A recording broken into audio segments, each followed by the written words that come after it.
Leading cryptocurrency Bitcoin was actually up 0.69%, LOL, to 29,265, while Ethereum only dipped 0.88 over the 7 days.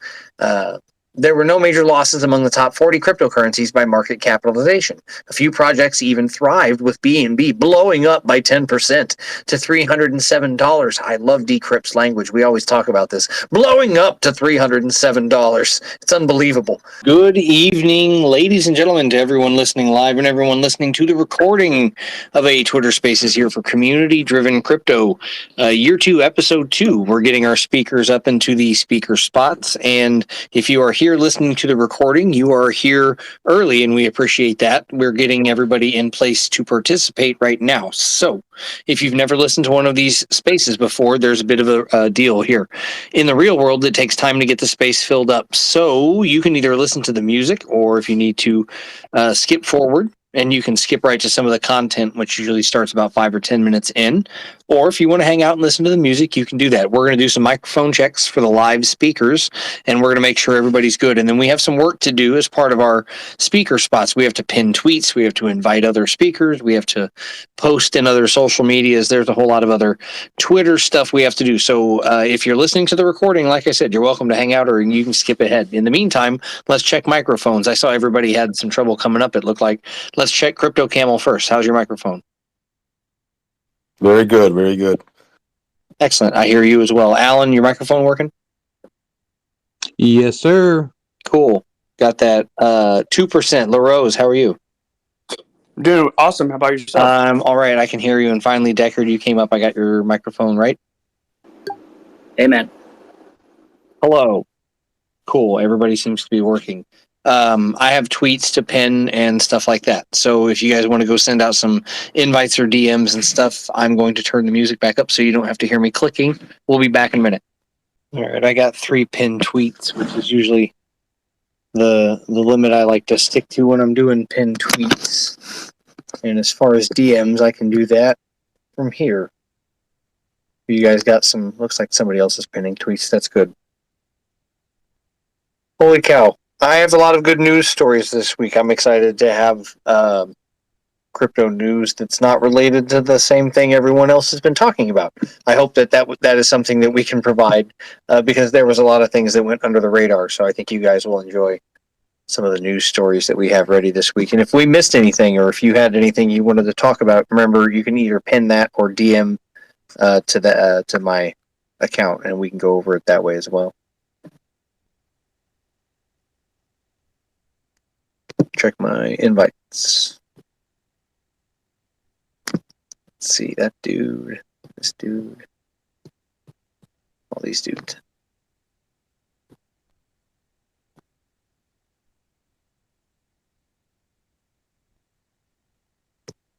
That'll be good for now. Crypto Camel, you ready to do some headlines with me tonight? Yeah, absolutely. Absolutely. Good. Was really looking forward to the spaces, and it's crazy what's going on these past couple weeks, but I think we're looking for, positive outlook. Trying to be positive, you know? Well, and that's the main headline. You know, I do the This Week in Coins. I go over the first like 3 paragraphs of that. They try to do like market headlines. It's not something you would maybe think of depending on what news you were reading this week, but it was actually a good week for crypto, depending on how you measure it. So if you were feeling like it was a good week, you wouldn't be wrong, depending on what measure you were using. Because compared to some of the last, 4-6 weeks, it definitely didn't feel like as much of a punch in the face in a lot of different ways. So there is good news. I just think everybody gets just focused on 1 or 2 bad stories, and there's a lot of bullshit going on in the news. But I tried to pick a couple of things, like I said, that I thought were good ones. I have some sports news this week. I don't consider myself a sports expert. I'm not a sports idiot, but I'm not a sports expert either. But I found some interesting sports news. I know you guys have been following the NBA finals and stuff like that, so I know we're not. There's an overlap. Oh boy. Well, it's not NBA. Golden State, baby. Golden State, Miami Heat. Let's go. There's a Venn diagram, right, where sports and crypto overlap. And I'm my biggest concern, and I'll go over this when we get to the story that I have pulled up in a minute. Is I feel like maybe that's my blind spot, or is that our blind spot? I don't want to speak for everyone, but I don't feel like I'm paying a lot of attention to like the crypto/sports thing. I don't do Top Shot or any stuff like that. So this story that I saved is kind of one of those things that it always gets me thinking, like, because I know it's happening in the background. They're trying to set up these long-term deals. These younger athletes know that crypto is a thing. So we'll see what you think when we get to that headline. I have a few interesting questions that made me think about as I was reading it. We will see. Maybe by Go ahead. Was it the WNBA headline? No, I saw that too. I saw that a bunch of people were pissed about some sponsorship that they signed. I didn't pull that one up. I can grab it real quick. Oh, you're fine. There were some WNBA athletes that were upset about the crypto market being down. They thought that they were promoting like a scam, basically. Yeah, well, you know what's funny is I didn't pull up that story, but I got like two other stories that I skipped that were also the same thing. And I think I watched I think Stephen Colbert on his Friday monologue actually ripped into Matt Damon and everybody else, all the crypto celebrities and stuff. It's low hanging fruit this week for everybody to pick on that stuff because it was just so easy. But these celebrities that went out and said that stuff, I don't know if they knew what they were signing up for. I don't want to say that they didn't. It's funny because when you choose, this is something I've thought about. When you get paid to advertise something, you always wonder when a celebrity gets paid to advertise something. In this case, we're talking about Matt Damon, maybe, and crypto, and some of these other celebrities or athletes like LeBron James. They got paid for crypto. And I think when they do these commercials, if you were getting paid to advertise Head and Shoulders shampoo, you probably don't have to worry about like a whole bunch of people like, hey, bro, my fucking hair fell out and I'm pissed that you told me to use Head and Shoulders shampoo because now I'm bald or whatever, or I'm impotent because the soap rendered me infertile and now I can't have babies. Like, there's not a side effect that you're like really, really aware of. But if you do some sort of risky or volatile investment commercial, are you supposed to be more liable? Like, are you supposed to be like, now hold on, I'm gonna be comfortable advertising Chiquita bananas, but I don't want to sling FTX at the halftime show? I don't know. The backlash on the celebrities has got me mystified because they didn't. Gwyneth Paltrow sells a jade egg that you're supposed to shove up your ass to make you like healthy or something like that, and we want to blame LeBron James for the fact that your Shiba Inu didn't go to the moon. It's a stretch for me. It's a stretch.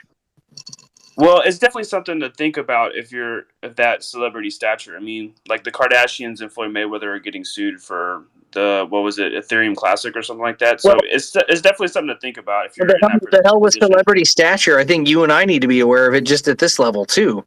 Like, you definitely want to know where you are required to disclose or what you need to say so that you make sure you're not overstepping your boundaries or saying something that's going to make somebody maybe I don't want to say make a decision, but lead them to believe that it was a good decision or something like that. It's super weird. Yeah, Mayweather though, I'm familiar with the Emacs thing that they did. They straight up get on the camera and they're like, "You need to buy as much of this shit as possible," and it's like, "Oh fuck me, man, what are you doing?"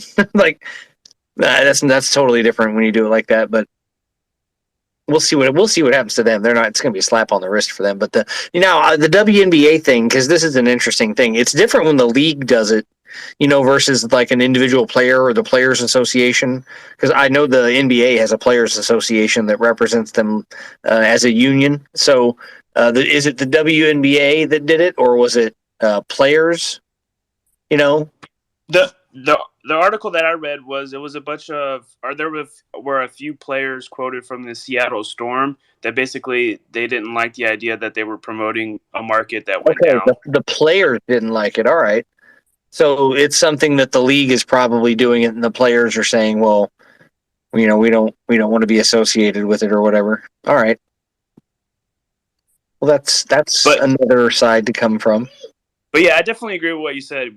even at our levels of influence, we probably need to think twice when we say stuff. So that's definitely a good reminder. No, it definitely is. You want to play like you're a big fish, just in case you end up being one, right? It's never too early to practice. Practice. That's why Crypto Camel's trademarked his name. Yeah, I heard some people say that. I mean, honestly, I'm kidding. I don't. Some people get so obsessed with trademarking everything. I think they need to breathe. Um, because I think that popularity and sentiment kind of drives things. Because like even when I made Crypto Camel, I knew that okay, if I just like become more popular, then the name will naturally show up as SEO. I don't want to go too far into that, but back to the sports and the celebrities. I think like maybe a lot of novice like newcomers might make really terrible decisions, and maybe they want to blame someone. So whether they blame LeBron James or Matt Damon, whomever, like I think you bring up a good point. Like they're just using their popularity to just bring attention to whether it be an exchange or crypto or what have you. They're not responsible. Like, I mean, Matt Damon didn't say go buy Shiba Inu right now. This is financial advice. Like he didn't say that. Like he's just putting on a cinematic show and getting people excited. Now, what you do with that excitement is your prerogative. That's up to you. Um, and if you make like I bought $500 Luna and it's 10 cents right now. Am I blaming any of you guys? No. I mean, I fucked up. Excuse my French. Like I was catching a falling dagger, and like I say, there's two things in life: lessons and blessings. Sometimes they're both. And for me, I learned, let me observe, let me just breathe and watch the market. And I found a lot of closure in the sense that I didn't lose 2.8 million like KSI did, or a couple homes like Cryptos R Us did. So I think that these big figures, albeit, with like the saying goes, with big power comes big responsibility. Still, like they're just bringing attention to the market. And I know some people find those commercials cheesy, like the Matt Damon or this or what have you, but I think they're still good in the sense of they're bringing awareness to the space. They're kind of like making people think about crypto as a whole. Now, whether it's Bitcoin or Shiba, eventually they might end up finding one of your guys' projects or, something. So I still think there's good and bad. You're going to have bad apples, but I don't think it's Matt Damon's fault or LeBron's fault. I don't either. And it goes deeper into advertising. I've always been fascinated with the moral and ethical boundaries of how advertising works, or how a paid spokesman or paid advertisement works, because now that I've been around long enough to have seen different celebrities advertise multiple things over the course of their careers and stuff, you really do see people, it's like, wow, they're just being paid to say one thing or another about another thing. Or so the Matt Damon thing didn't bother me one way or another, and it's not because I'm pro crypto. It was just one of those things. It's like, well, if people follow what he's saying, that's fine. I don't necessarily run out and buy a sugar-flavored beverage every time the Kool-Aid Man busts through the TV and tells me that I need to do it.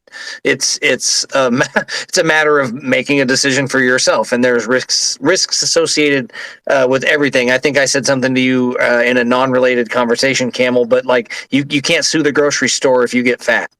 Right? Like, that's not wholly their fault. They definitely played a role, but let's be honest. Matt Damon didn't like force you to download that app and KYC and, connect your bank account. And you can't blame that on the dude, the janitor from, Goodwill Hunting. It's not his fault.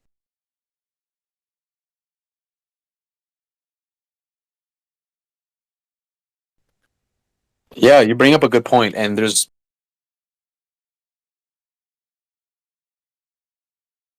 we have infomercials where people literally sell a product to you, and most of the time there's false claims, whether it's like this razor sharp knife that will slice this in the air and buy this for 10 easy payments of $4.20 69, versus he's just telling you cryptos for the bold or whatever the hell whatever he's saying. So like I think people make bad decisions and they want to like blame someone, and Hell yeah.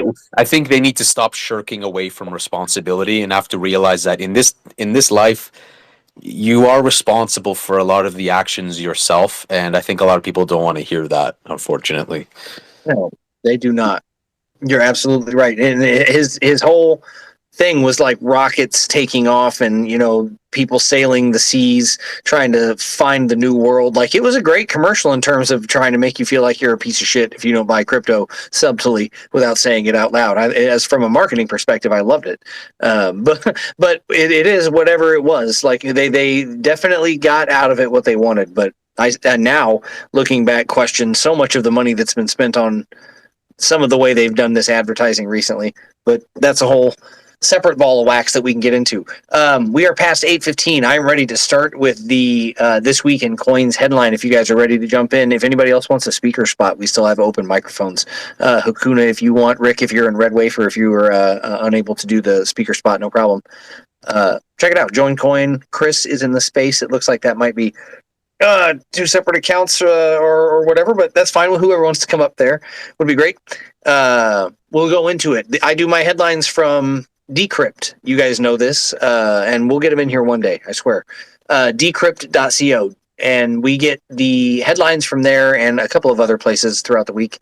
But we like to start with their summary that they do every week called This Week in Coins. And like I said, Crypto Camel kind of said this, and I felt the same way. In fact, I'll tell you how bullish I felt, Crypto Camel, because I actually got ready for the space and I had about 15 minutes to kill. I felt so bullish. I spent my last 15 minutes getting ready, listening to like house music and surfing Token Sniffer. Which, if that's not a bullish indicator, I don't know what is. It's like, hey, what's launching? What total piece of shit project is coming out right now? So I actually have a chart up right now while we are doing this, and I'm watching the 3-minute chart on some shitcoin that I found. So, bullish nature indeed. This new story tells us that this week's story is, while last week's market crash resulted in severe liquidations, a 2-month decline appears to be ending. So, it gives us some examples as we go through the story. Leading cryptocurrency Bitcoin was actually up 0.69%, LOL, to 29,265, while Ethereum only dipped 0.88 over the 7 days. There were no major losses among the top 40 cryptocurrencies by market capitalization. A few projects even thrived, with BNB blowing up by 10% to $307. I love Decrypt's language. We always talk about this. Blowing up to $307. It's unbelievable. Privacy coin Monero surging 24% and Cosmos adding 9%. What's the view from the wreckage? Terra, which was formerly a dollar peg, and by the way, this is the only time I'm talking about it tonight because it's in the headline, and then we're moving straight the fuck past it. Formerly dollar peg stablecoin is currently trading for a fraction over 6 cents. Meanwhile, Luna is just under 0001. Barely a fortnight ago, there were 342 Luna, and now there are over 6.5 trillion. So that's pretty much the story on that one. This week in Australia, tax officials issued a statement outlining 4 main priorities for its Tax Time 2022, and among them was a taxing capital gains from crypto, which sounds like crap. That's not good, but I mean, we've been dealing with the same thing here. The quote here is, through our data collection process, we know that many Aussies are buying, selling, or exchanging digital coins and assets, so it's important for people to understand what this means for their tax obligations, end quote, which is typical government speak for we got to figure out how much money we're missing. So they're going through that everywhere. That's just another thing for Australians here. So if you have anything to say about that because you're from Australia, I'd love to hear your opinion if it has actually affected anything or not, access to exchanges or anything like that. They also had a stark warning for crypto investors who may be reporting losses. Quote, remember, you can't offset your crypto losses against your salary and wages, end quote, according to the ATO's guidelines. Posting a net capital loss can entitle the taxpayer to a reduction on future capital gains, but not on other income. Again, this is Australia, but you might want to consult your tax professional here in the States or anywhere else as well, obviously. So it looks like Australia is going to kind of crack down on stuff, or at least they're starting to investigate it, which is probably good. I'm not anti-establishment or anti-regulation. It's just, you want to see it done right, but whatever the fuck that means. I couldn't even tell you. I couldn't outline that for myself.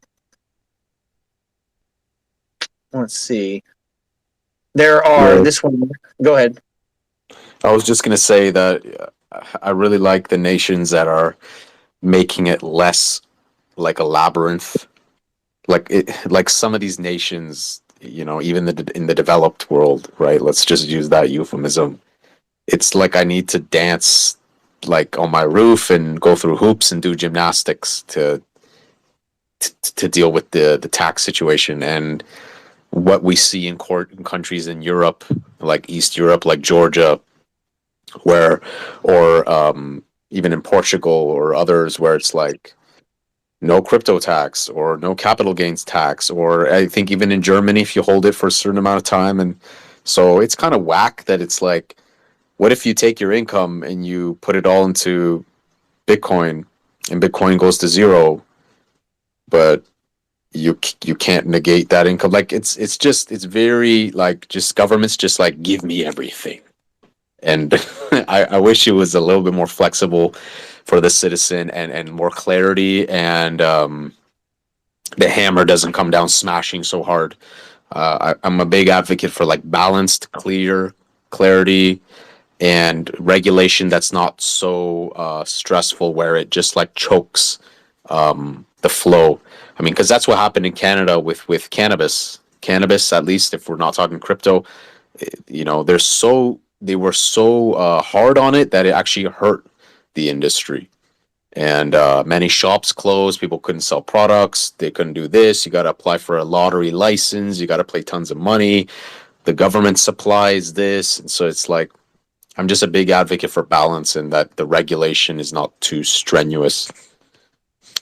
Yep. There's going to be bumpers, I think, but it's going to take a long time to figure it out. There's going to be a pendulum effect where, crypto fucks up, then the government steps in too hard, and then crypto figures out a way to subvert that, and then the government comes in again. It's just going to be like any other prohibition or any other battle. I feel like it's going to be a back and forth, that authoritarian hand and the I don't want to say the hacker collective, but the liberty-seeking freedom advocates. Not to make it a good guy, bad guy thing, but I think it'll be like that. Next one, this is good news. This is according to Monday's edition of CoinShares Digital Asset Fund Flows Weekly Report. During last week's market crash, institutions poured nearly $300 million into exchange-traded Bitcoin funds. CoinShares head of research told Decrypt, quote, "It's the largest investment in Bitcoin funds since October 2021 and the 19th largest weekly since records began in 2015. So while everything was looking like shit on the charts, there was $300 million poured in that you maybe probably didn't see it because it wasn't enough to really move the candles. But the people that are tracking that, which I certainly was not, report that happened. So that's a good paragraph. I think that stands out as you're scrolling through this. I didn't know that. Another piece was the stock photo giant Getty Images announced on Tuesday that it's partnering with digital collectible firm Candy Digital to turn some previously unseen images in its 500 million strong library into NFTs, which will be sold on Candy's marketplace.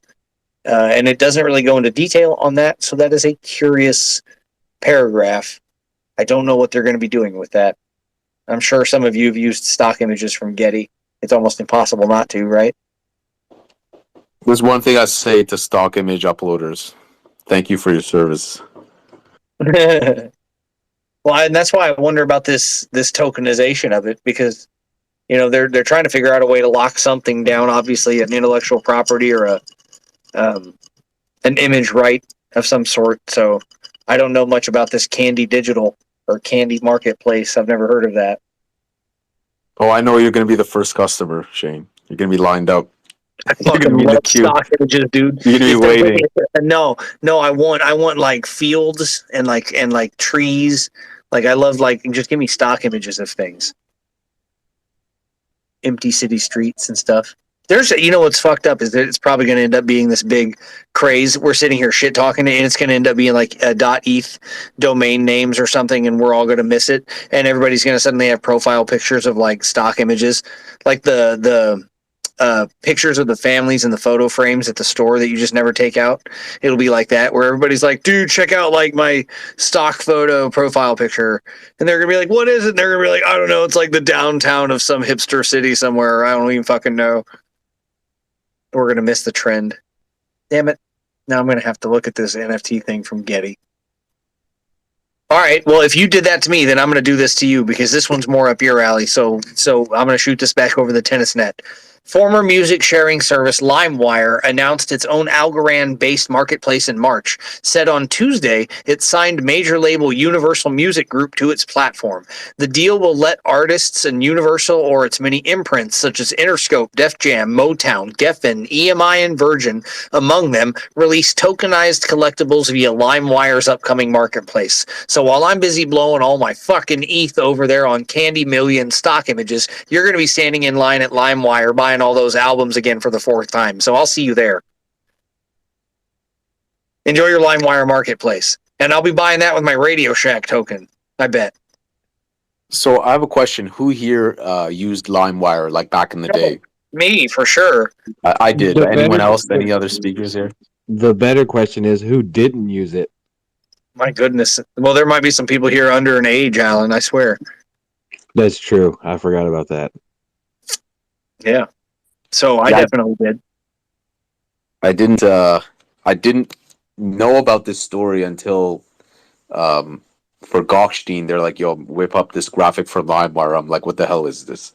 I'm like, great. Like everyone and my grandma and my mom and the freaking hobo down the street are making either a DAO or a freaking another marketplace. And the thing is, as a musician, I've been in this space for a long time, so I see a lot of the Web3 and Web2, and oh, look, it's Deadmau5 backed. And guess what's also Deadmau5 backed? Audius. And guess what Audius is doing? Well, it's in the gutter. And guess what? Audius, not that great of a platform. Because why? Because I made my account early, and guess what? I can't even log in as a producer because I forgot my password. But guess what? You'd think as a Web2 that I can reset my password, but guess what? I made my account too old ago, and too bad. I can't reset my password. I'm locked out forever. But it's Deadmau5 backed. But well, guess what? It's in the gutter. The price is in the gutter, and the platform's not really that great. And now we're seeing the same thing happen again, where it's like venture capitalists coming in, big backed. Guess what? Deadmau5 backed. But I have a feeling like this is gonna just pump and dump. LimeWire, okay, like not LimeWire, okay, great, but it's like, what are y'all doing? Like, okay, NFT marketplace is becoming like this technical jargon that's thrown around like it's just like whatever, like it's oxygen, like it's air that we breathe. That we just oh yeah, NFT marketplace. Okay, well, what problem are you guys solving, or like what will you sell? Like music, like albums. Why will people use this? And LimeWire doesn't have really a great reputation, so I don't know. You know, they just came out of like tons of legal issues, and they were just, you know, a place for people to just download music illegally. I mean, they do have popularity on their side, but I don't really see producers scurrying to use this. I think this is going to be something that has a lot of hype initially, and it'll just kind of die out, and people would just like, I think it's going to be like the buy the hype, sell the news event that will take place, but maybe I'm wrong, you know. No, I don't think it's going to blow up either. I just think it's you've talked about this before when we talked about Radio Shack. It's like they've taken the skeletonized remains of another company and like a necromancer, they've turned it into some sort of zombie, and they're dancing it around in front of you, you know, and I don't know what they're doing with it. Now I've got another. Let's see. It's not on here, but I was reading a story on my phone earlier that I did not save. But I think we talked about this a couple of weeks ago, Alan. You would remember as the curator of all time and things that happen. We talked about GameStop's NFTs at one point, and they still are working very hard on their NFT marketplace. Like that's a thing. GameStop definitely is going forward hard with this NFT marketplace, and I remember it had mixed reviews when we talked about it here. Not everybody was 100% on board for the same reason. It's like, well, on one hand, I'm glad they're doing something to remain relevant because they were a big part of my childhood. But on the other hand, isn't everybody else doing the same thing? And that's always going to be the thing. Like if anybody says, and if we're here to disrupt OpenSea, then I'm skeptical, because that's just one of those claims that you make. It's just going to immediately make me like, well, fuck. Okay. That's like starting an exchange and saying we're going to punch Binance in the face. It's like, well, I appreciate your enthusiasm, but Let's pace ourselves. No, take You it know? more extreme. Take it more extreme. It's like me opening a hut and I'm like, I'm shutting down Walmart. It's like me opening a hut and telling pizza that I'm doing better than them. Yeah. It's because the only building I can think of when you say opening a hut is mostly pizza related. That might be just because I'm a fat kid at heart. Oh, I had my fair share of Pizza Hut. Oh my God. I was raised on that stuff. You know, when I was a kid, sidebar, when I was a kid, Pizza Hut was so fancy that the kids in town booked it for prom and showed up in tuxes. I just want you to know where I'm from. So don't ever forget that Pizza Hut can be that nice of a place. And I think if it wasn't for Pizza Hut, I wouldn't be able to read because that Book It program dragged a lot of kids through school. So shout out to Pizza Hut because without small personal pan pizzas, we wouldn't be here in Web3 today, I think. We got to get them in a space one day. Sponsored by Pizza Hut. DAO? Pizza Hut DAO or? You know, for all the things that I've avoided, if you started telling me that restaurants were actively getting involved in that stuff, I'm stupid enough to probably look at Pizza Hut now and actually take that more seriously than Radio Shack. I would totally start chasing restaurants around. That's fun. Damn, man, you're making me hungry, man. You give me nostalgia. I'm thinking back to like the Caesar salad and the pan pizza, you know, They did that. dressings. Like, They used to have a let me salad get bar this, let me when get I was a that. kid.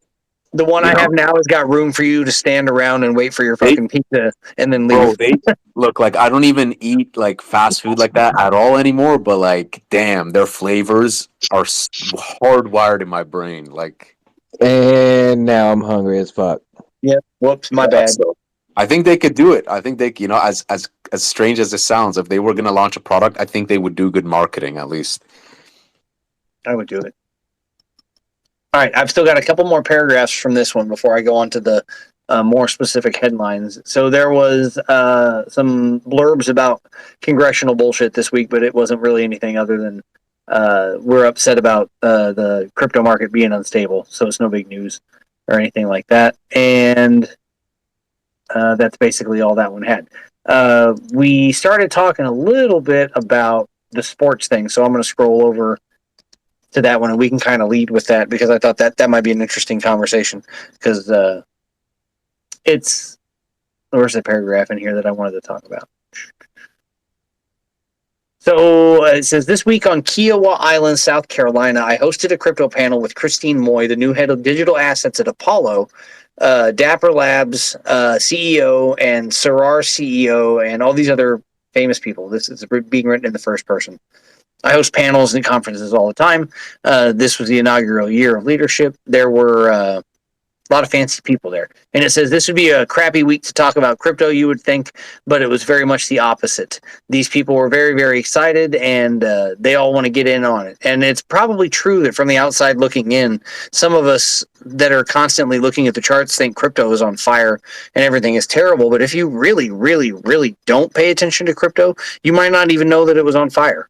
Like that, I know that sounds hilarious because we're on the middle of the fire from the outside, from the inside looking out. It's all you can see is fire in every direction. But there might be a sphere where you're just so goddamn rich where you don't realize that anything is happening over here, and you could just roll up with a sack full of money and pour it on top of the fire and just hope for the best. So when they say that these people are interested in it, this is why I tell you earlier when we brought it up the first time. Now, maybe I'm just missing out on the sports thing. And if hate them, I see if you're here, if you've got the time for a speaker spot, we just got through the main headline and we're kind of talking about, we were talking about sports and the backlash on celebrities for advertising earlier. So we've kind of picked up on that. So that's where we're at. So it mentions here something that I brought up earlier, like the Top Shot NFTs from the NBA were being a big deal. It says now Dapper has built one for the NFL. So Rare, the Ethereum-based NFT fantasy sports game that made its name in soccer, just partnered with Major League Baseball. The NBA playoffs are underway, and you can't watch the games without noticing Coinbase's name on all the hoops or FTX's name on the Miami Heat's home floor. Pro athletes and college athletes alike have embraced NFTs to the point where Gariglau remarked on our panel, players in the locker room, quote, used to talk about their chains and cars, and now they talk about their NFTs. End quote. And I don't know how true that is. That sounds sort of hyperbolic, but you know. So it goes on to talk about a few other things. It does talk about the WNBA's announcement about their crypto partnership. So that was mentioned in this article. It did come up, but it wasn't mentioned that it was as contradictory or as controversial. And then it talked a little bit about the heat turning on celebrities and the athletes. Matt Damon's commercial, Tom Brady and Gisele Bündchen, Steph Curry, Joel Embiid, Spike Lee, and Larry David were all related in the fact that they did crypto advertisements. So this backlash on them, we asked, is that fair or not? Hard to say.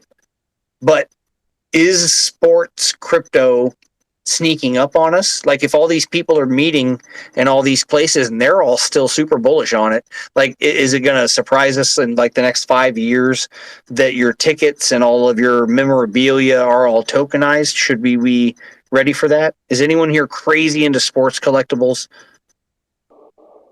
I mean, I'm not crazy into sports collectibles, but I mean, look, if a piece of paper with a picture of whatever Michael Jordan, Magic Johnson, or whoever, famous sports guy you follow, is worth like so much money. I mean, NFTs is the future in that aspect, and then other than that, it's like you can't damage it, you can't bend the corners, you can't, do anything like that. And then, I'm pretty sure like tickets, like Super Bowls, all that stuff, that's all going to be NFTs and stuff. And then you got your certain collectibles as far as the music industry goes, and then that's going to be open a whole new ballpark with as NFTs, and then that also opens more doorway for crypto in general. That's just my opinion. So there's just no way of stopping it. It's going to get backlash no matter what. It's like microwaves when they came out. They're like, oh, it's going to be nuking up your food and you're going to be blah, blah, blah, blah, blah. But it's in every house, you can imagine. You can't live without a microwave these days. And it's going to be the same thing. That's a good point. That's hilarious. Go ahead, Deckard. So I'm not personally into sports memorabilia and whatever, but I do recognize that there's a lot of money to be made in it, and I actually have a friend that is very into sports memorabilia and stuff. He has a multi-million-dollar 49ers collection of memorabilia that he's amassed over the past 2 decades or so. And he's like completely obsessed with the 49ers. And I'm working on a concept of selling his entire memorabilia collection through NFTs. And basically taking a significant cut of the profits, assuming that I'm able to sell all of the memorabilia for more via NFTs than he could on the open market. And is it that you're going to mint NFTs related to each item, or are you just going to do a bulk NFT for the whole collection? Or so both of those concepts are viable, and I'm looking at both angles because of the curation aspect. I was thinking that doing like an NFT auction style sell of the entire collection and fractionalizing it through an NFT and fractionalized NFT ownership. So people are able to purchase small portions of it via tokens, because this has been done with some big celebrity memorabilia stuff already. Well, that'll be cool. I'm not a big 49ers fan, but the idea that you could help someone offload something like that is definitely exactly what I'm asking with this story. Is like, I feel like there's just going to be a lot of that stuff in the background. Go ahead, Camel. Yeah, so I'll just comment on the fractionalized NFT ownership just before I forget. My brother's in 3D Frankenpunks, and not to shill them, but like they were totally inspired by CryptoPunks, and they acquired, I think they have 4 or 5 CryptoPunks already. And when you own one of the 10,000 3D Frankenpunks, you have fractionalized ownership of the CryptoPunks. So like as the CryptoPunks scale up in value, it also helps with the valuation of CryptoPunks. There's governance and things like that. So definitely there is utility in that sense. It is viable to make something like that. So definitely I see the use of that rather than just like selling a product. You can kind of like fractionalize it among holders. Back to the sports aspect, like me, I'm kind of, I see things from different perspectives. So like I love the NBA playoffs. I've been watching like the highlights. I love when I see Stephen A. Smith rant about people. Sometimes I'm more looking towards his negative critique and feedback more than I look forward more to it than the actual highlights. I love it when he has stuff to say. It's so entertaining. Um, I do see the value in, and there's a lot of money to be made with sports and NFTs in the sense of like maybe it's like a ticket or, like Ultra Music Festival. This is just like side note, like music, like maybe you're appearing with a genuine ticket rather than like buying something fake from a scalper. I've had it where I've like been in Toronto, I buy a ticket from someone and it was fake, and I find out when I'm at the doors and I have to buy like a real ticket. So I think NFTs can help reduce bad actors, ticket scalpers, things like that. Back to the sports aspect, I definitely see value. How Hytham was talking about like the cards, how they don't bend, and like imagine you buy a card of like MJ or LeBron James or Kobe Bryant, any of these guys, and it bends, it twists, and whatnot. But if you own the NFT, you don't have to worry about that. You don't have to worry about harming the condition of the NFT. So there's definitely benefits in that regards.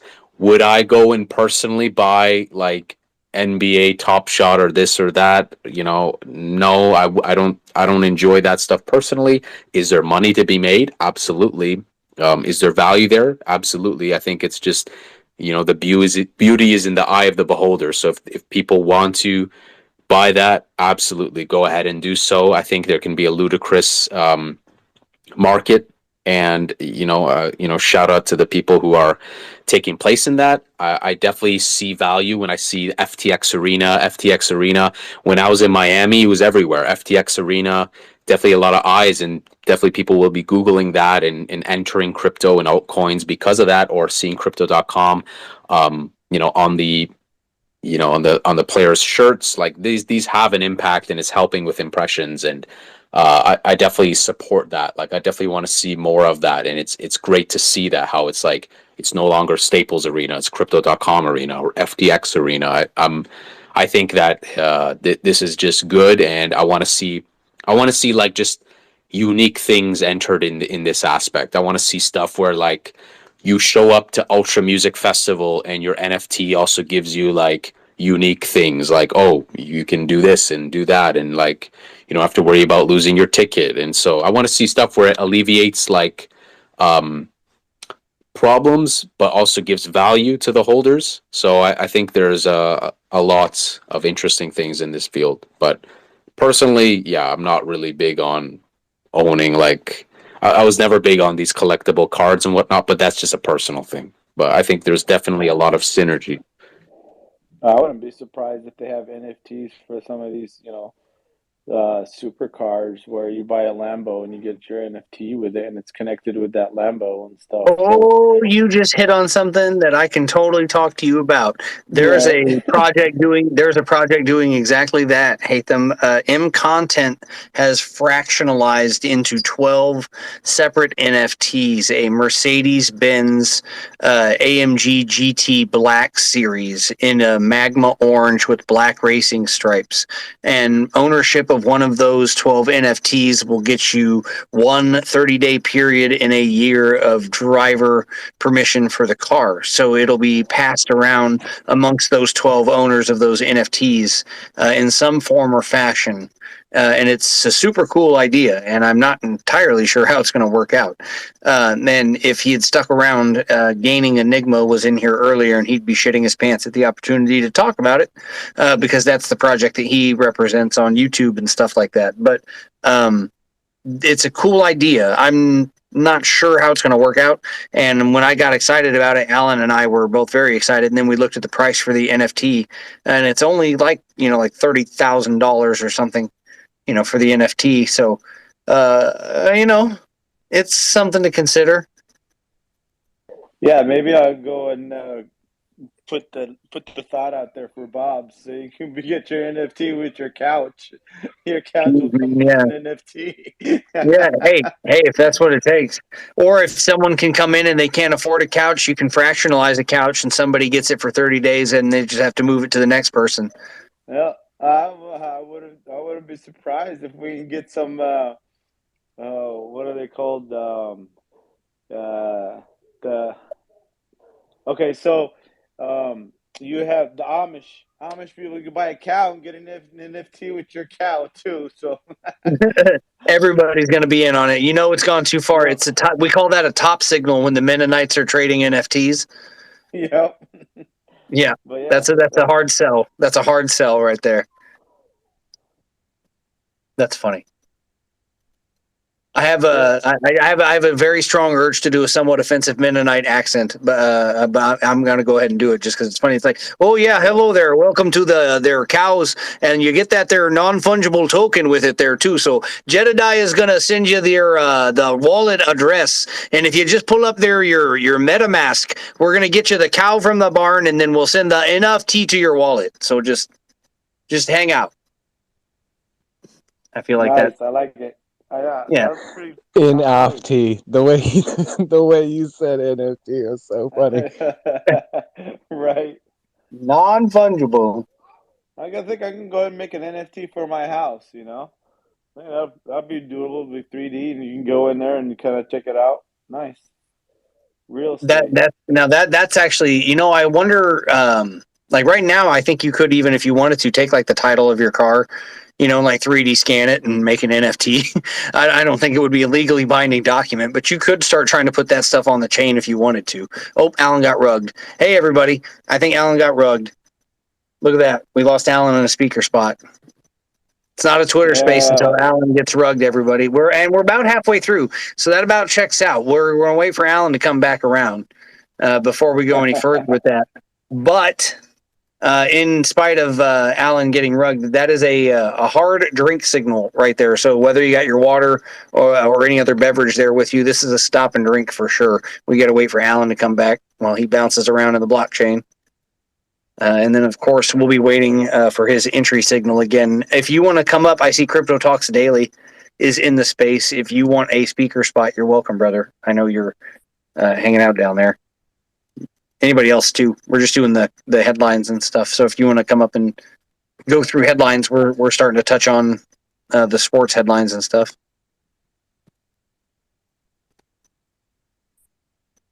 And Alan should be back. What's up, y'all? What's good? I'm chilling, just here. I'm watching the Heat game. We went off. Yep. Oh no! Don't spoil it, man! I Don't won't spoil it. spoil I it! won't spoil it. Don't spoil it, dude. Let's just say something's getting cooked. Don't spoil it. He just said. What are you doing? All right. I'm gonna stick. Don't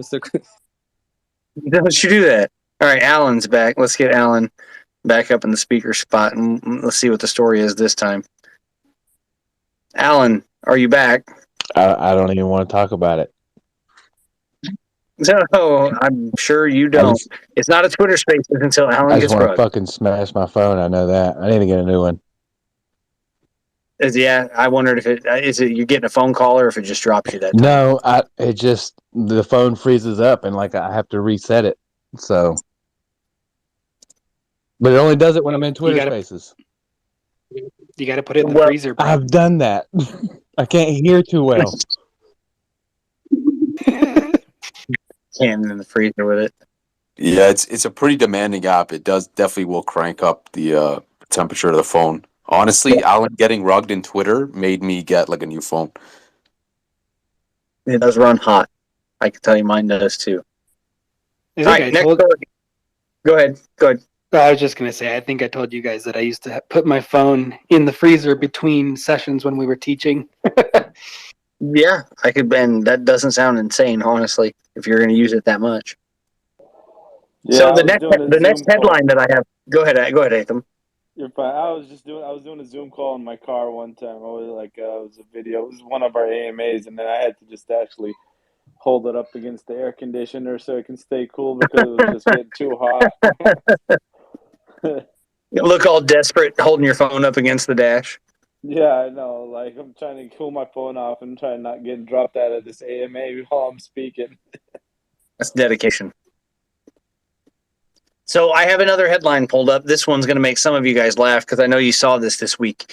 The Crypto Boy TikTok star is releasing her own NFTs, but has no plans to become, quote, the CEO of being unemployed. Now, I know some of you saw this video being passed around.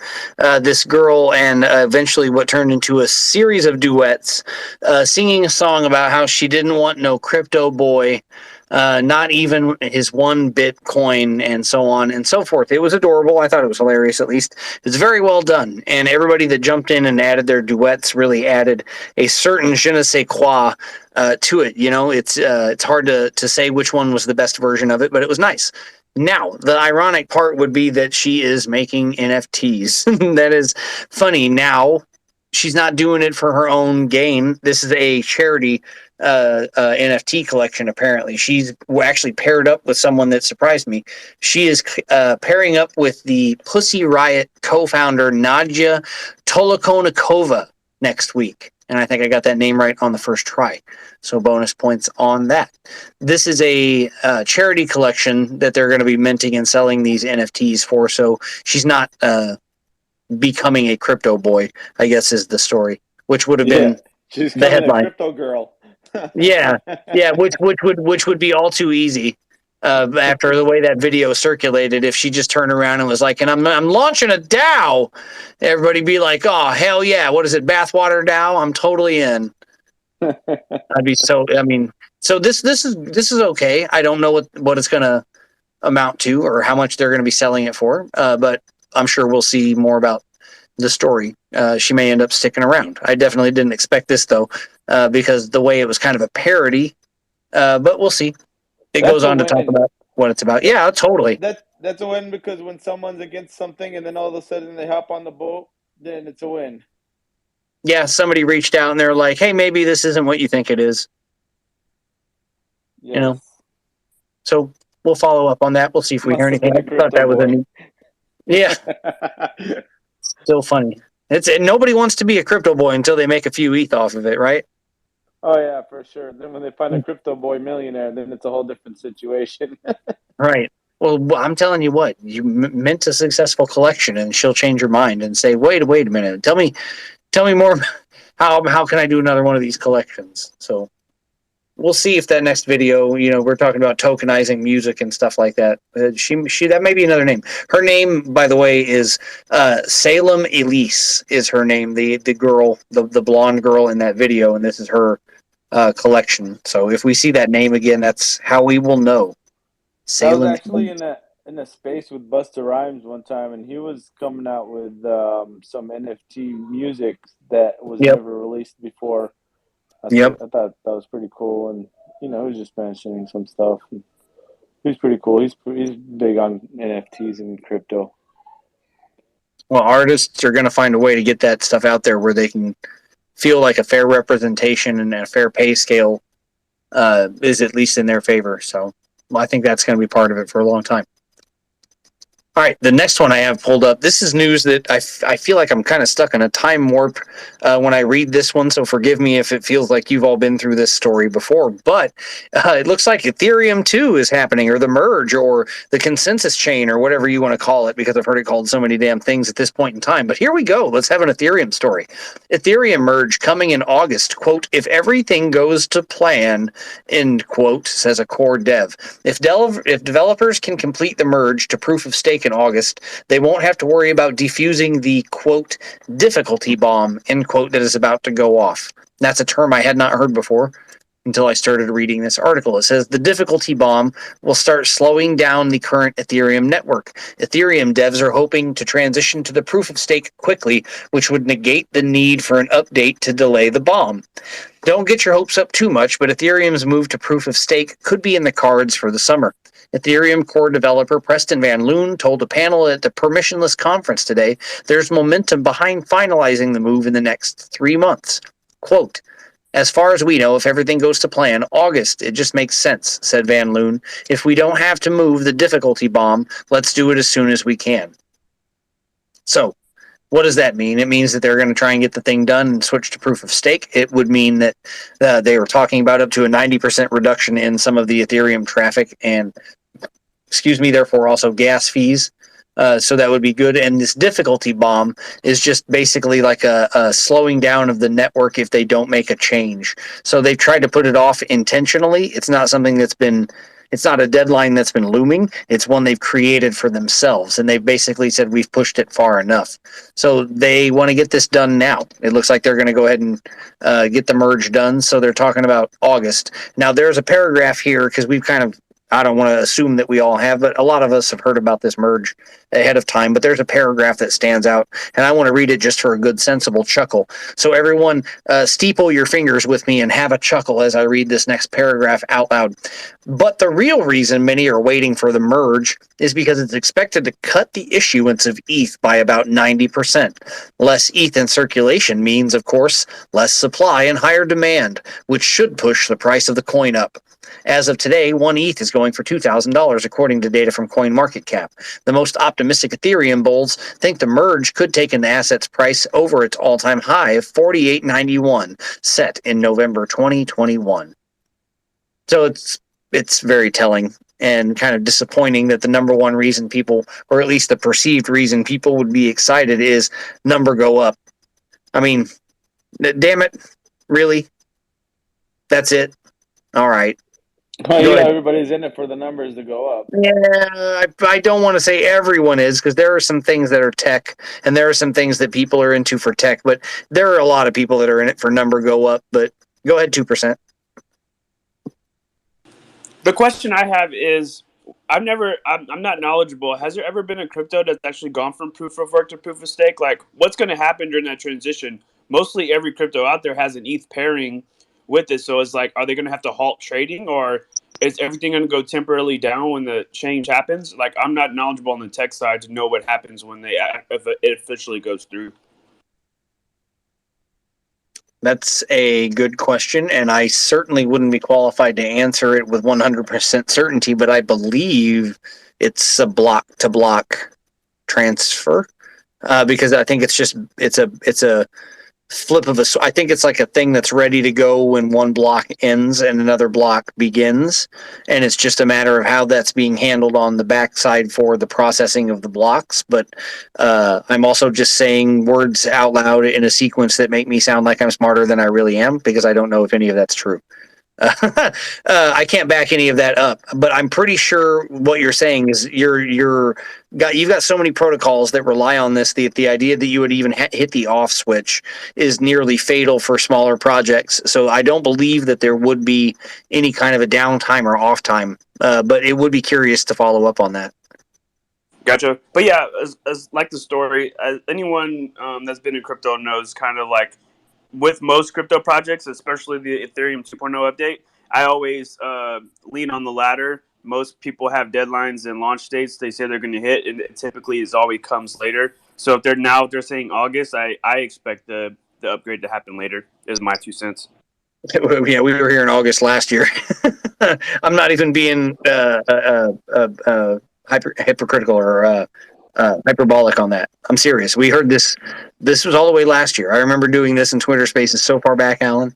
We've been talking about this back when Jesse used to come to Twitter Spaces, you guys. If that's a marker of time passage, that's a baby ago. There's a baby between now and then.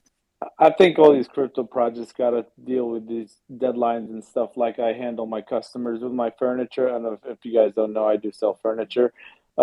Yeah, your delivery is scheduled for May 31st, and delivery guys will contact you a day before delivery with an approximate 3-hour window. Please keep in mind all dates are subject to change. Thank you.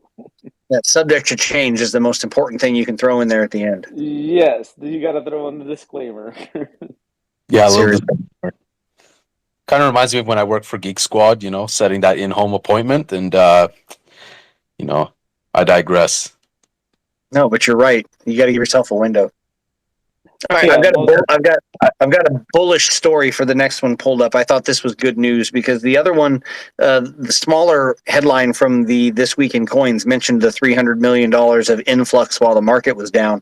This is a neat story because it's a little bit more specific. So Anderson Horowitz launched a $600 million fund focused on metaverse games. That's a big number. Looking to expand its reach into gaming, the venture capital firm Anderson Horowitz, or A16Z, announced today the launch of Games Fund 1, which will invest $600 million across the industry. Games will continue to play a pivotal role in how people socialize, play, and work in the future, and the fund will invest in game studios, games, and customer experiences and infrastructure, according to A16Z.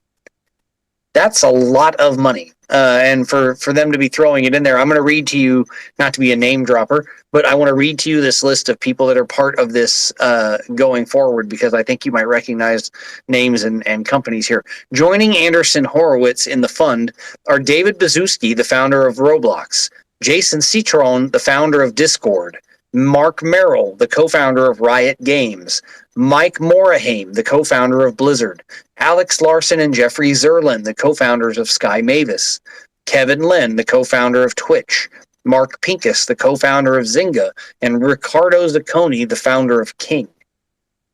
A16Z pointed to the success of games with massive social followings such as Fortnite, League of Legends, and Minecraft. In 2021, the gaming industry raked in over $300 billion, according to a research firm. So those are big names. Sky Mavis and Axie Infinity obviously are one of the biggest blockchain, if not the largest blockchain game out. So to have their names on that list is telling. So that's good news. $600 for Metaverse. Does anybody here have a Metaverse gaming project that might be good news for? Because that would be what's the word for that, Camel? There's a word when there's good news of that nature. It's Polish, I think, is what I'm looking for. I was looking for Polish on that. So I was actually thinking the same word. Yep, that's what it was. So $600 million. Keep your eyes on the gaming industry. So the lessons from tonight's headlines, if you take anything away from the two things tonight, is sports and gaming. And I think that's probably where there's going to be a lot of money, because the only thing you can't do in Web3 is get drunk. There's no Web3 liquor. Otherwise we'd be spending money on that too. But it's going to be porn, it's going to be gaming, and it's going to be sports. I think those are going to be the three big ones to pay attention to in the metaverse going forward. It's going to be sex, it's going to be gambling / sports, and it's going to be gaming / gambling. In fact, if we could put a Venn diagram together, that might be another Team Pulse graphic to work on for next week, is like the disgusting Venn diagram of sin that is Web3.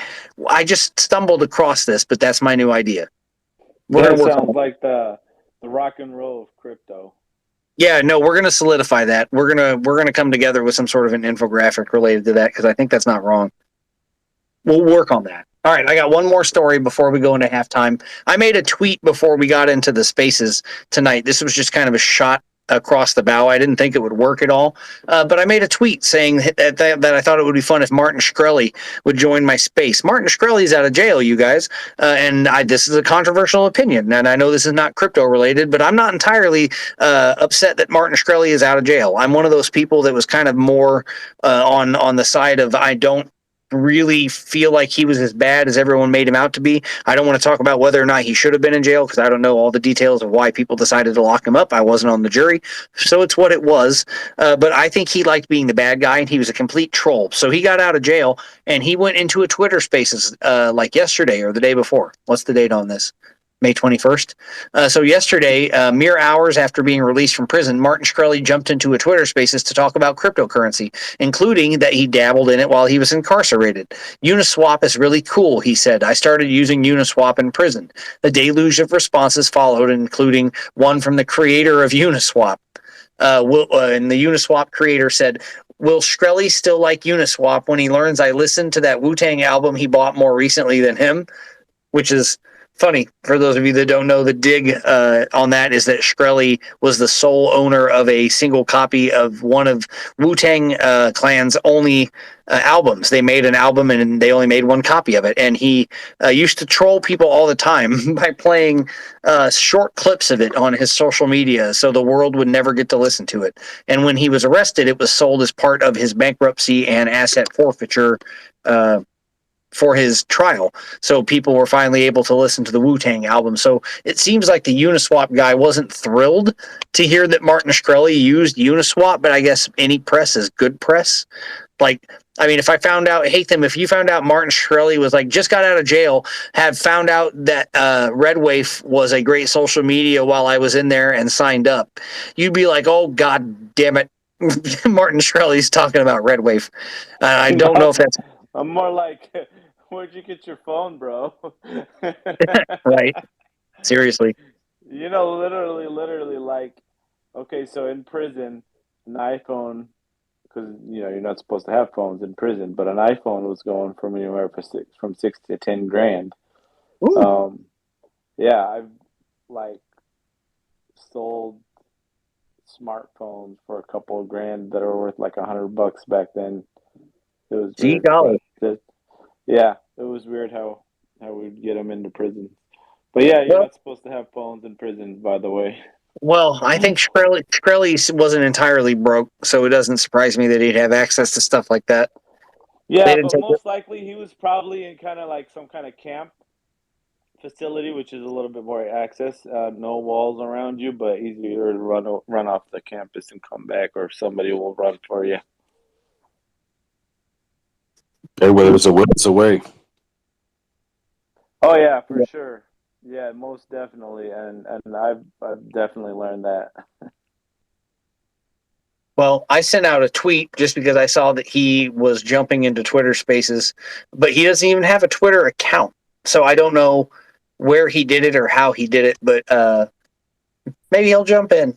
You know, I'm just I don't even want to talk about why he went to prison, how he went to prison. I don't fucking want to get into it at all. Honestly, I just want to know what shitcoins he was trying to trade from prison.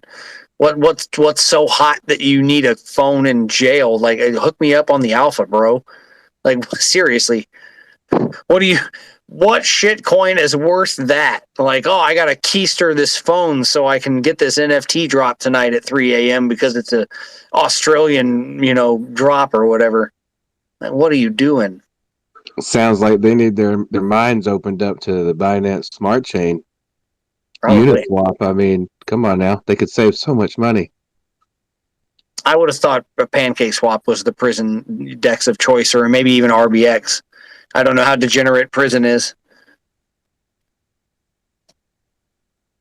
Oh, I don't know. Maybe yeah. I'm going to talk to Psycor about that. Maybe we can see if we can set something up. So it's like, all right, well, the only acceptable dex for prisoners is RBX, like sponsored by by prison systems everywhere. He's got a phone in prison. I mean, he could probably afford to use Ethereum network coins. No. Honestly, if I were in prison, I'm going to do the sales pitch. You know what? Because this is a recorded space and Psycor's not here. I'm going to try and do this as seriously as I can, you guys, and then we'll see how funny this sounds. As a prisoner in the federal penitentiary system, the one thing that really matters to me when I'm trading shit coins is the processing fees on the DEX. I don't make a lot of money in the penitentiary system because it's basically slave labor. So I use the RBX exchange, where they have the lowest gas fees possible, so that I can trade my shit coins so that I can afford cigarettes at the commissary. RBX exchange. So much DeFi. All right, we'll clip that out at some point. And with zero context, I need to get that back to Psycor somehow, and we'll make that happen, because that's true. With the lowest fees in cryptocurrency DEX exchanges, you could count on RBX even if you were in prison to provide you low fees. That's my pitch. That was amazing, man. Thanks. Yeah, I just no. made it up on the spot, so that was pretty good. Sold. That was pretty good. Sold. I hope it sounds better. The funny thing is, my daughter asked me this. You guys are going to laugh. She goes, Daddy, why do you listen to your own voice messages? And it's like, well, I'm either a raging narcissist or I'm checking back to see if I sound the same as I think I sound when I say it, because you guys know you don't sound like you think you sound. So sometimes I listen to my own messages and she's like, why are you listening to yourself? And it's like, because I'm a crazy person. Or because sometimes when you do voice work, you need to check it. So I'll go back at some point, probably tomorrow, and I will look for that clip at the halfway point because we're like halfway through, and I'll see how that sounds myself, because on my end it sounds ridiculous. When you've lived with your mom as long as I have, that's what you tend to do.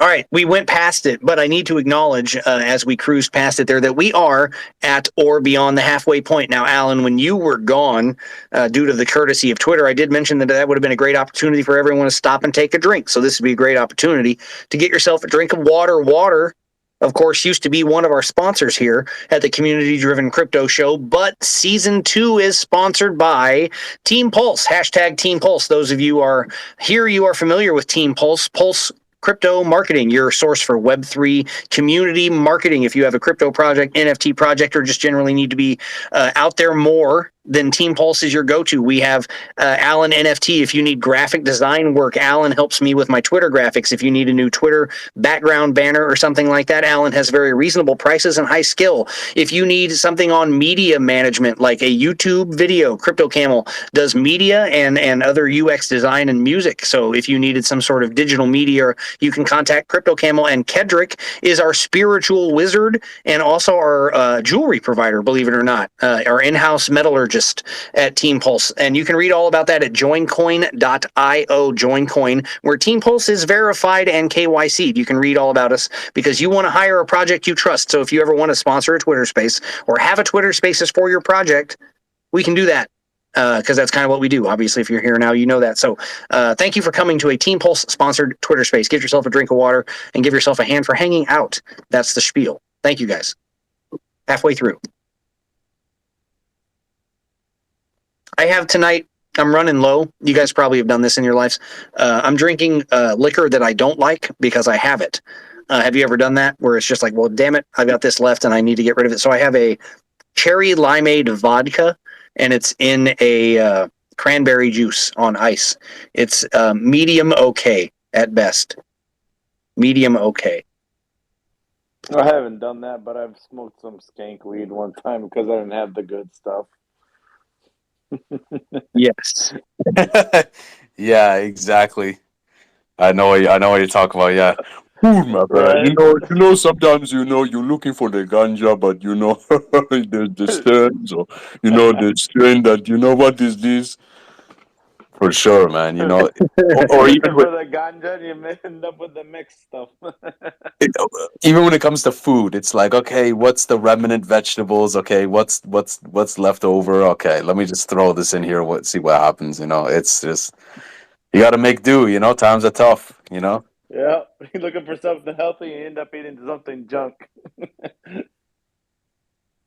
So I know we're a little out of order tonight on this, but we have some pinned tweets tonight that I'd like to get to a little bit earlier so we don't run into them late, because some of them might be a little bit of a longer conversation. So I want to look up top because we've got, it looks like at least 6 pinned tweets, and I want to jump to the front of the line because one of these is not really crypto related. It's just a Twitter related question that I had, and I didn't get a lot of traction on the tweet, so I'm not sure everybody even saw it. And it was about super follows.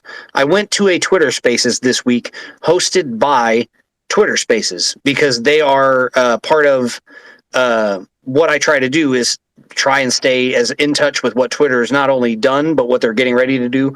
And as a result, Twitter Spaces hosts and will allow speakers, and they take feedback very often. So one of the things that they were talking about is the new Super Follows Twitter Spaces. So you can do Twitter Spaces specifically for your super followers. And they were talking about this as maybe, and not just an alternative to, but as another component of the ticketed Twitter Spaces program, which I do have access to ticketed Twitter Spaces, although I've never charged for a Twitter Space. Theoretically, you can if you wanted to. I've never been to one. But this Twitter Spaces for super followers got me thinking. I'm not a super follower. for anybody's account. I know what it is, and I am following some people that have the ability for me to pay to become a super follower, but I just don't give a shit. So, is anybody here a super follower on anybody else's account? And can we like talk about that? So what makes you a super follower? Yeah, what is that? I mean, that in and of itself is an answer, and I don't mean that negatively. Is anybody else here a super follower or feel like they don't know the answer to that? Are you ready for my response? Hit me with it. Are you ready? Fuck that Do it. shit. Well, it was weird because I know that it was received pretty well, and there are some accounts that have a lot of super followers because it's like Twitter's version of Patreon is basically what it is. It's an answer to Patreon. Now, I have a Patreon. It's a goddamn graveyard. I've never really tried to funnel traffic to it. I only started one just to see what it was like to try and start a Patreon. But the super followers is the same format. You can like make tweets that are specifically to your super followers. It looks like now you can host Twitter spaces that are specifically for your super followers. But I don't subscribe to anybody because I just have not come across anybody's content. I guess I've never been sold. No one has ever made me a pitch that said, hey, follow me as a paid super follower because I provide this above and beyond what you're accustomed to getting. And I suppose if someone made that pitch to me and created the value for me to pay, I don't know, what is it, $2.99 a month or some shit to be a super follower, then maybe I would do it. But I guess I've just never had the sales pitch from somebody. Go ahead, Camel. Yeah, it's tough. I mean, as a musician, I know that like Web3 is like as a musician, Web2 is becoming harder and harder. Like, all the companies, corporations are keeping most of the royalties. You have to bust your balls to just get pennies when it comes to distributors, whether you're distributing your music on this platform, on that platform. And, I guess like, if it's the case of you're selling your services or you got diehard fans and they want to, give that kickback to you, perhaps, I guess you bring up a good comparison of Patreon. But, it's a tough sell, and maybe we're just tough sells on certain things because there definitely people have been highly successful on Patreon, on different platforms. So maybe we're just stuck up on it and we don't Yep. see the value on it. Maybe we're just tough sells. I'm definitely a I tough think sell. you're right. I'm one of I those think guys where like I love to put my music on platforms, but I'll actually put my music on. I remember putting my own music that was still for sale on Pirate Bay and on these torrent platforms and on this. And I'm a big advocate for just sharing. But when it comes to like if you have a legitimate use case and super fans, then sure. I mean, who's to say why you can't use it? Will I personally pay for a super follow? Like, will I personally super follow someone? Probably not. Does that mean other people won't? No, I'm sure they will use it. Go ahead, 2%. Yeah, I agree with Crypto Camel in the sense that I feel like super follow might work in other use cases or other industries. I feel like with crypto, it's kind of that's a kind of a tough sell because so many people are used to like. There's definitely influencers or people in the crypto space that we're all fans of or we all follow their page, but we know in being in the industry that we've been in that like they do get paid or people get paid to retweet and stuff like that. So you always have to take crypto people with a grain of salt. Like you don't always know like are they just boosting their own bags and stuff. So I feel like for super follow, you would only want to. I see that for the crypto space, you only want to follow like someone who's like giving like trading tips, so like oh hey short this crypto or hey long this crypto, like something like immediate, or maybe like follow like Elon Musk in case he tweets something random. But other than that, I feel like for crypto industry, a super follow is a hard sell at the moment. Yep. It's something I've bounced around in my head for a while. I'm not afraid to talk about it with you guys because you're here in the space with me right now. Because I think a lot of creators would probably shy away from this. But talking about monetization is weird because I think a lot of people don't talk about it because they don't want to make their audiences feel like they're trying to monetize it. And I'm not trying to openly do that, but the idea of ticketed spaces sure intrigues me because I've not paid to go to a spaces, and I've never thought about, I mean, I've thought about charging to go to a spaces, but I just don't know how that format works at all. I can't come up with a way. And I think the roadblock is that I can't see a way that you would get me to go to one. It's the reason I can't come up with a way to charge for one. And Crypto Camel is right for me. I don't want to assume for everyone, but I think part of what the problem is as a creator myself, someone who does spaces, it's just impossibly hard for me to come up with the idea that I'm going to pay to go to somebody else's space because I have just ridiculous standards. It's just ridiculous. Those of you that know me that are in this space know what a piece of shit I can be.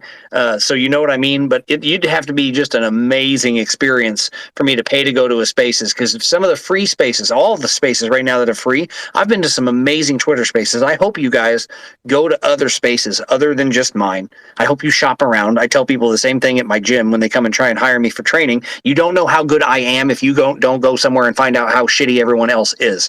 And that's literally a sales pitch that I've used at the gym. So if you don't go to other spaces, you won't know what other cool things people are doing with spaces. The karaoke spaces are funny. I've not sang at one of those karaoke spaces, but that's fun. There are people doing some really funny stuff. So I don't know who's charging, and I don't know who's making money, and I don't know how they're doing it, but they're sure as shit doing it somewhere. So that's a question for all of us to figure out the longer we spend on Twitter spaces, because you bet somebody's going to figure out a way one day to make you see a Twitter space that you click on, and it's going to have a button that says, oh, in order to get into this Twitter spaces, it's going to cost you $1. Because, I mean, I've been trying to figure out, like, what's the number? Is it like 25 cents? Well, come on into Shane's Nickelodeon here. It's only a 5 cent. Get a nickel out your pocket and come listen to Twitter Spaces.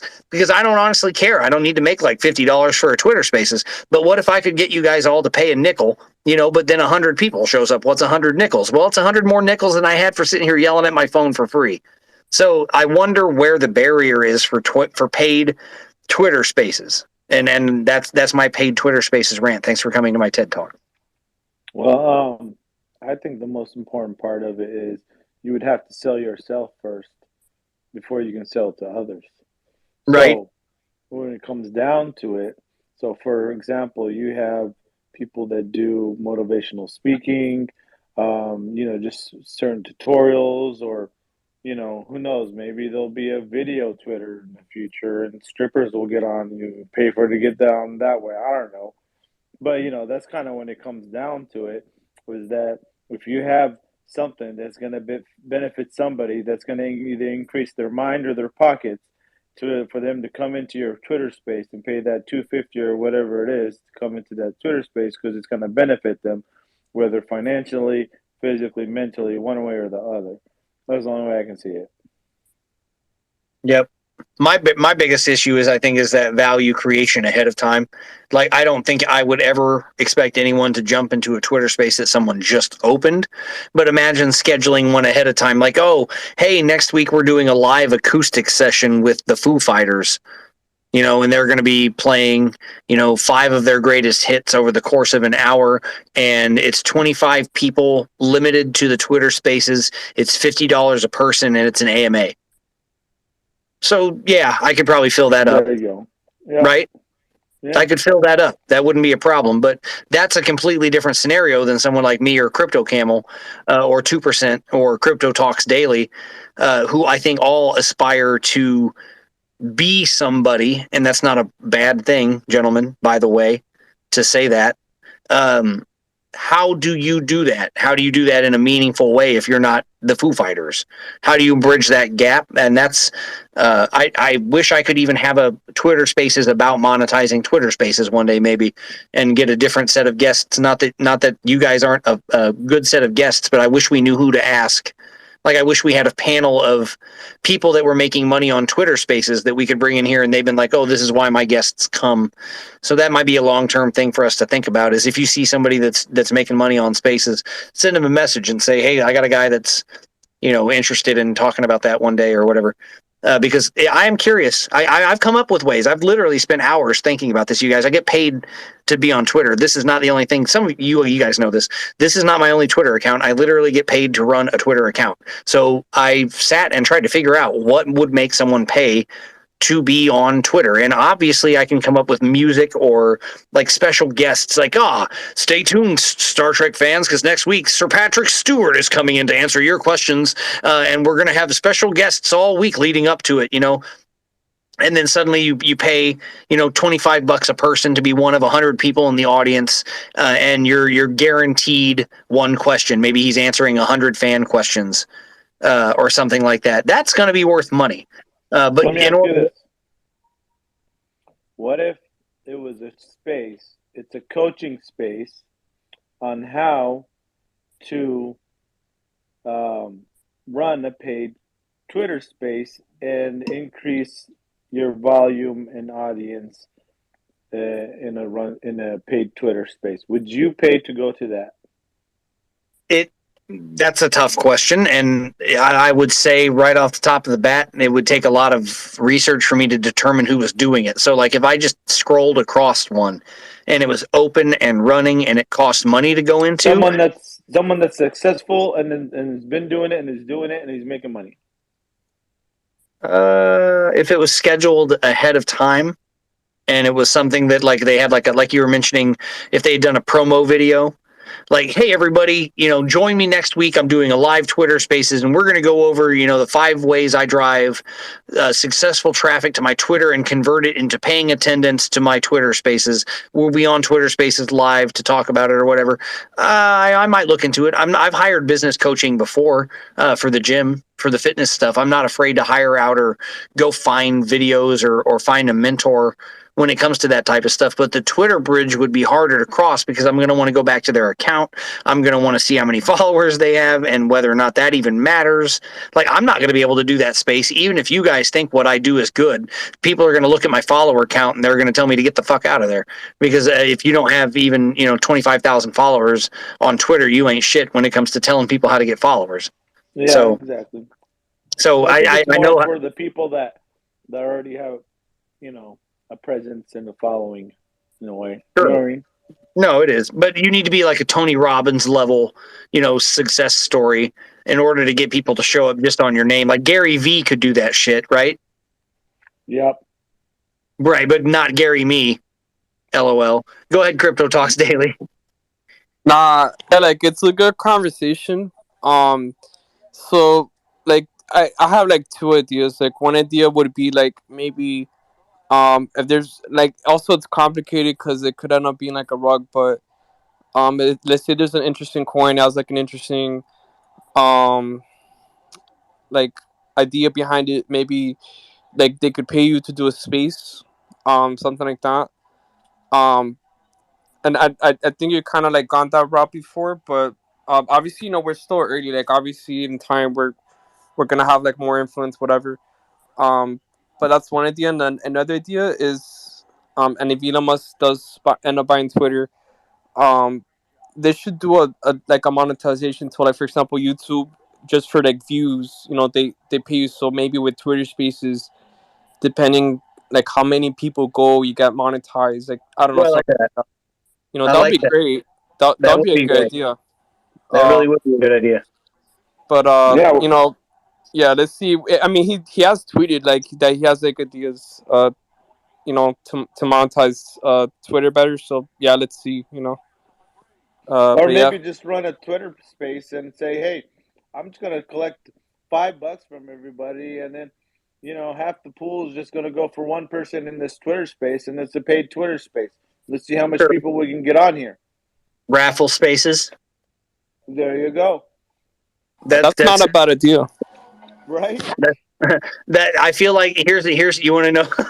I just ran the calculus in my head over 2.5 seconds, and I can tell you that's going to get out of hand real quick. If you all want to send somebody random on the internet 17.9 BNB and assume that he's going to equally split it, like I know what you mean, but that is a funny idea too.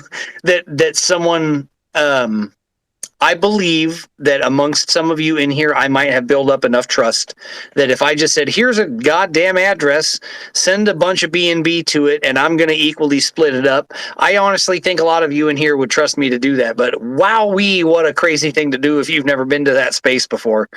Wowee, wow, wow. Well, let's talk about your enjoyment for the crazier things in life. That would be crazy. Well, here's the thing, Shane. You would do it for the first 9 times, and at the 10th time, you just take off. Smart, even better. Damn it. Yeah, you got to build it up till it's like a $7 million raffle with 1,000 people Right? in your Twitter space. Yeah, you don't everybody's rug on the work. first project. You're right. You don't rug No. on the first project, do you, Hatham? Nope. No, now can I? You just gave me the perfect segue. I'm going to segue now with what Hatham just said, talking about the fact that you don't rug on the first project. I want you to scroll to my next pinned post because we could be playing Twitter Spaces Bingo.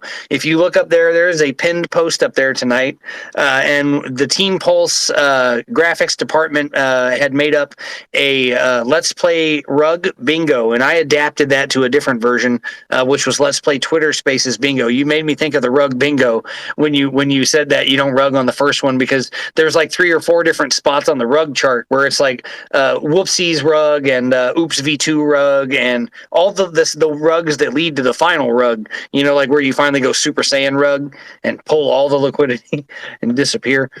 So the Twitter Spaces Bingo chart, let's check this chart. I'm going to pull up the picture and I'm going to see how many things I can cross off tonight. So far I did not accidentally mute everybody. I rarely do that, by the way. That doesn't happen.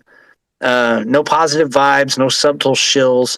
No, I'm gonna cross off subtle shill because of the 3D Frankenpunks. Camel's gonna get that one. I'm gonna cross off subtle shill. I did music already, so I did that. Nobody said yeah. So you can see how this works, right? This Twitter Spaces Bingo. We need to print these things out. That'll work. I got at least 3 spots I can see, 4 spots. I didn't activate a co-host, and if I did, he already would have got rugged. Alan, do you want to try a co-host spot? Sure. Oh my I've gosh. already been rugged once. Special spot initiated. Co-host spot activated.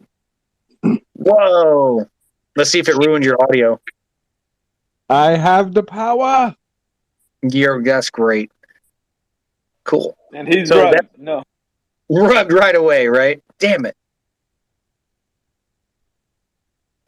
So check out the Twitter Spaces Rug Bingo. Save that for yourself. And the next time you go to a Twitter Spaces, if they give you the opportunity to be in a speaker spot, just don't say anything and pin that up top and just play while you're listening. It can be a real fun way to go through it. Sometimes you get stuck in a Twitter Spaces where somebody doesn't shut the fuck up, and having that card and sitting there and marking off spots can be something that really helps you out. I've been in some spaces where you get some people up there that just love to go on and on and on, and I get out my little virtual dabber, and I sit there and see if I can win. Yeah, go ahead, Camel. I'm glad you brought that up because I was in a spaces the other day and the guy just wouldn't shut up. Seriously, it can happen. One of the things that this will be, let's see, I'm gonna sound a little full of myself, but you guys have let me do this before. After hosting as many Twitter Spaces as I have, if I could give anybody advice about hosting Twitter Spaces, it would be that you need to understand the flow of conversation. You can't just go on for like 5 minutes about 5 subjects because you're going to have so many questions and comments stack up that the conversation is going to be ADD for the next 45 minutes. You can't do that to people. You need to give people the chance to respond in line before you try and move on, because if you go on a 5-minute tirade, you can wreck it. You can absolutely wreck it. Yeah, absolutely. Absolutely.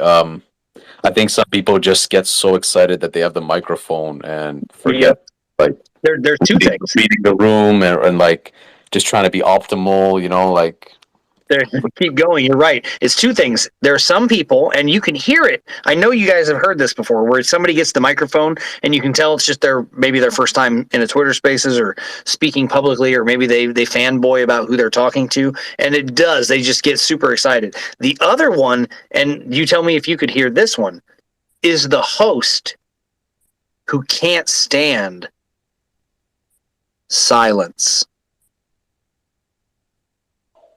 There's a lot of people that are not comfortable with silence.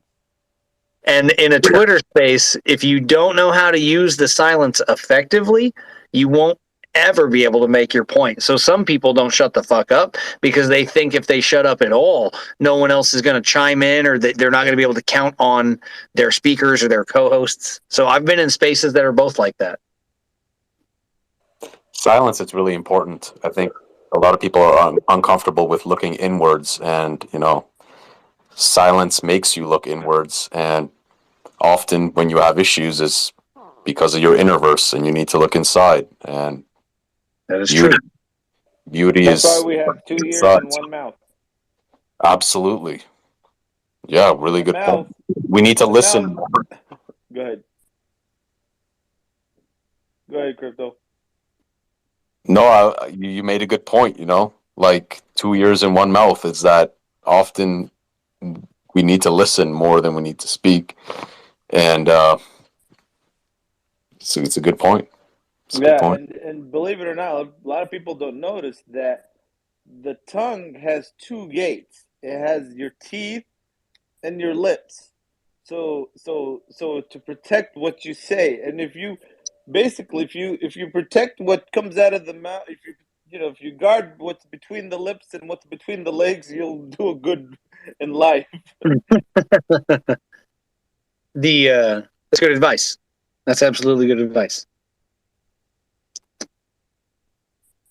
All right, I'm going to scroll up. I think I pinned 2. Did I pin 3? I might have only done 2. All right, somebody else is going to... No, I did. I pinned a 3rd one, and this one's actually a shameless plug. We mentioned this earlier, 2%. We started talking about this at the beginning of the spaces. This loops back to that. My last pinned tweet, my twinned Pete, before we move on, is about my Ellipal wallet. If you look up there, I've got a picture of my cold wallet, my cold storage Ellipal wallet on my desk. And there's a couple of things I want to mention about that. One, it's a fucking sweet wallet. What it does is it's an air-gapped cold storage wallet. So the crypto that I keep in my Ellipal app cannot be transferred out without access to this device. That is not my phone you see in the picture. That's the actual separate device. It's an app on the digital device. But what I wanted to talk about secondarily is that I didn't pay for that. They sent that to me for free.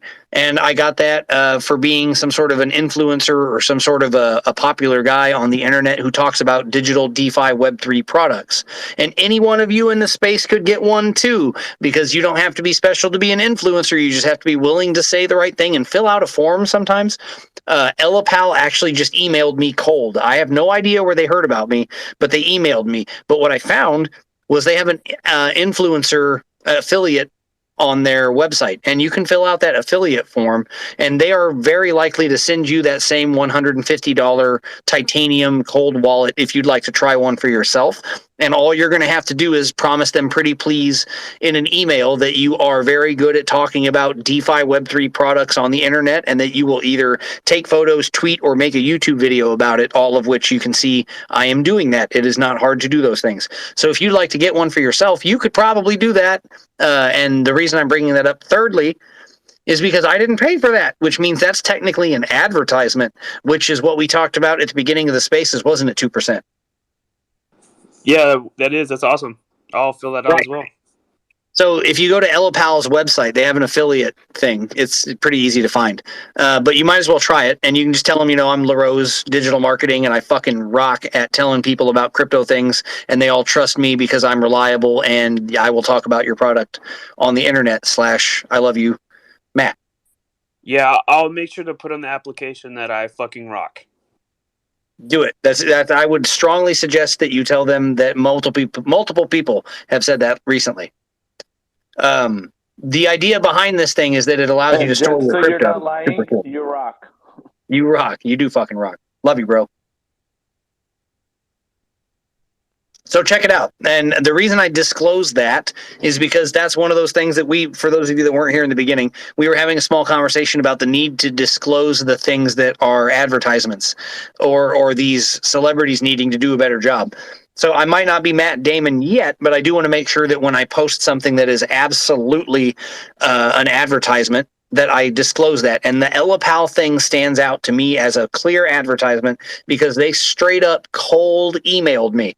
Like, I definitely didn't start out, if I'd filled out the affiliate thing and they sent it to me, I would consider that more like doing some sort of a contract affiliate thing.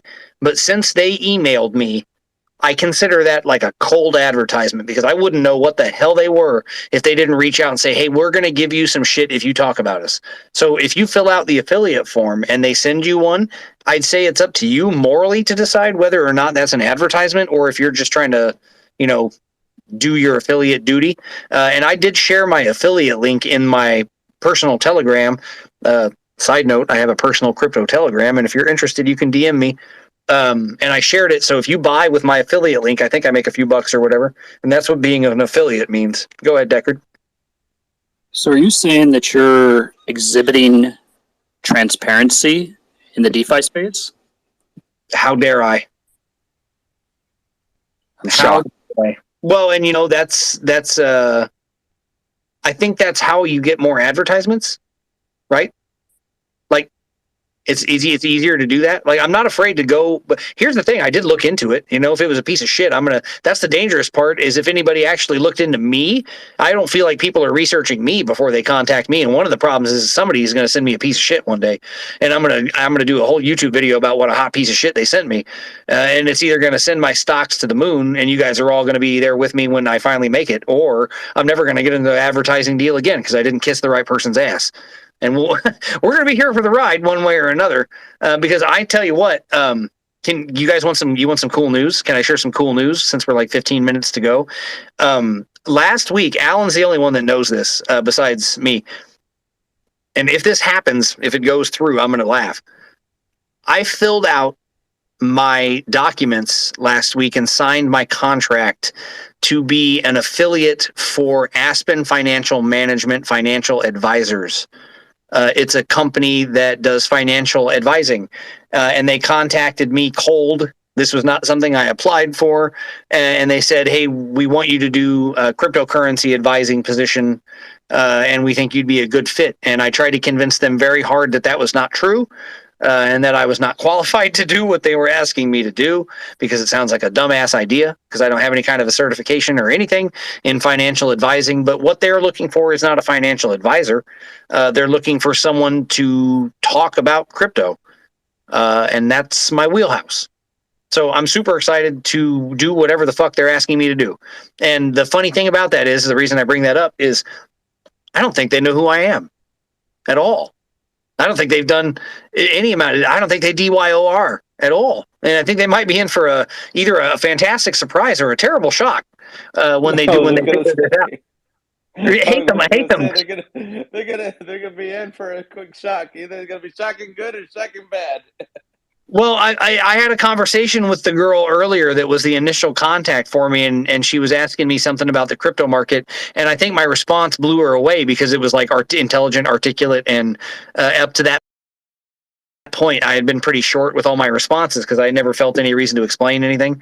But I just wrote back a real quick like answer, and she was like, "Oh wow, I never thought of that." And they don't have what I described it is in my mind. I don't think they have anybody that's waist deep in shit coins wearing the waders that can walk around and tell everybody what they're looking at. And they look like a very traditional firm. They deal with like they're a Forex trading company that deals with like fringe stocks, marijuana stocks, cryptocurrency. So like they're kind of fringe stuff by like traditional standards, but I don't think they have anyone who's like a real shitcoin specialist.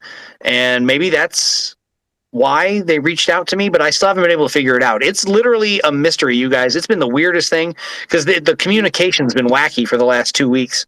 But I filled out and signed a document for it, so. You want to look at it this way. I mean, when it comes down to like the experience that you've had and all that you've done and the research that you do on a weekly basis and all the knowledge that you've gathered in the past whatever years that you have been in the crypto industry, whether it's shit coins or altcoins or whatever coins you've researched about, you are still a lot more knowledgeable than someone that's totally ignorant about cryptocurrency in general. So whatever level they're at, you're still like way, levels ahead of them. And then when by the time you teach them what you do know, you still learn a whole lot more about Yep. stuff that they still want to learn about. So you're Yep. still ahead of the game when it comes to them. So don't sell yourself short. Yep. I appreciate you saying that. It's what they call the imposter syndrome, because I've dealt with this before. When you get put into a position where you're probably qualified to do something, but you very much believe that you are not, and you actually feel like an imposter. And you can read about that because it's something that's been studied a lot. And this happened to me once before. I'll take you guys back outside of the crypto world. You guys know that I do fitness and I'm a personal trainer. One of the things that I finally got to do that was very surprising to me was a couple of years ago, back before the Great World closures and all that stuff happened. I was contacted again. I was just living my life, working at my gym, training my clients, trying to run my own business. I was contacted and offered a position as a adjunct professor at a local community college, teaching in the fitness and health and wellness program. And I got hired on to go teach students how to become personal trainers, which was something that I went through a program just like that when I was back younger trying to become a personal trainer. And it was surreal for me. Like, I started carrying my briefcase and wearing a polo, and I was going in and plugging into a laptop and running PowerPoint presentations. I haven't done that. I've never done that shit in my life, you guys. I used to be a mechanic, and then I became a personal trainer. And then for some reason, I ended up running my own business. And then at some point, I ended up as a teacher at a college. And I did that for, I ran 2 full classes through that before the shutdown happened. And then when everything shut down, I never went back because everything was changed about how the classes were run, and I didn't want to do it. And dude, I cannot hate them.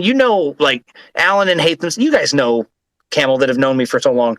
I'm pretty confident about a lot of things. I was so goddamn nervous my first couple of weeks going in there because I'm like pulling up outside of this school, like walking in there like I'm supposed to be this professor or teacher at a college. And it's like, I know a shitload about personal training, man, but it just felt so weird to do that this felt the same. Like, even if this turns into nothing, I'm not going to be upset about it. But you're right. If even if I know just a little bit more than them, that's enough. Because that's the same thing I told myself to get through that. Is I don't have to know everything. I just have to know more than this other guy. And it's the same as saying you don't need to be faster than the bear. You just have to be faster than your friend. Go ahead, Crypto Camel. Yeah, I just wanted to say, and this is for everyone in this space and in general, if anyone's listening to this, is just like, don't sell yourself short. What Hytham said really resonates, is that, this goes back to just general, is that often in the space, even in music, as beginners in the space, novice, is that a lot of times what happens is that often the novice is often making content or making music faster than the master, because the master effect is that we become so self-critical. The inner critic becomes so self-critical that we often don't release our content because we're like, is it good enough? Is it good enough? Is the mastering good enough? Is this good enough? Is it great? One of my songs, I remember I was like, should I even release this? And it ended up being one of the best tracks ever. And I remember I had people around me who were like, oh, don't release this. The frequency here is not good enough. The mastering is not good enough. And I just released it for the hell of it. And it was like the best track, and it was the most successful one. And I remember making a song on some garbage Logitech X540 speakers. I didn't know what the hell I was doing, but I just went with the flow, and it was very successful. So, don't undermine your experience. Don't belittle yourself. Don't let that inner critic get the best of you. Because your experience that you have, often we kind of like think, oh, I'm not good enough. Oh, this is shit. But then another person is going to be like, this is fabulous. This is great. So, yeah, definitely. Take advantage of, take use of all the opportunities that are there. I always like to say that luck is when opportunity meets preparation. And, we'll always have like, we'll always try to, not, what's the word I'm looking for? Take a grain of salt. We'll always have to have, we'll always have to be our best at like not being too arrogant and being humble, but, definitely, congratulate yourself with the experience that you have, and don't belittle yourself, and don't let your inner critic make you think that you're nothing, because you are something and you have experience, and for sure. Yeah, I totally agree with that. I'm gonna piggyback off of that, and then Shane, if all else fails, tell him, dude, crypto's so new, and we don't even have enough data to analyze everything that's out there, and that's you're gonna be your wild card. Other than that, you know, everybody else can kiss your butt. I guess I can just, at the end of the day, I can just shrug my shoulders up in the air and be like, it's crazy, right? It's crypto. You never know what to expect. Yeah, that's a wild card. Well, I'm excited to see what the hell they're after, because it shocked me that they reached out to me at all. But I appreciate your words of affirmation, because I think you're right. You just got to believe in yourself, right? You're absolutely right. Let's go through the rest of the pinned tweets, because those were all three of mine. I was hung up on the last one. So who else has got a pinned tweet? Let's see. Deckard's got Pandora's Box tweet. Do you want to talk about Pandora's Box Week 4 Unbox game competition? Yeah, man, thanks. So this is our the Pandora's Box Week 4 competition, and this is extremely easy to participate in, because all you have to do is get the highest score in a Telegram game called Basket Boy in our Telegram channel, and you could win a retro game console with over 800 games pre-installed. So, I'm personally a fan of NES and SNES games and stuff, so this is a pretty cool prize, and the second, third, fourth, and fifth also earn some B&B for participation. And this is another one of our engagement contests that we are doing while we are finishing up the contract and everything, before we can announce official launch date and everything for the BSC token. So, come and play Basket Boy.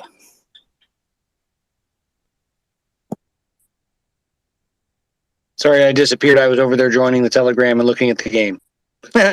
My bad. Join the Telegram, everybody.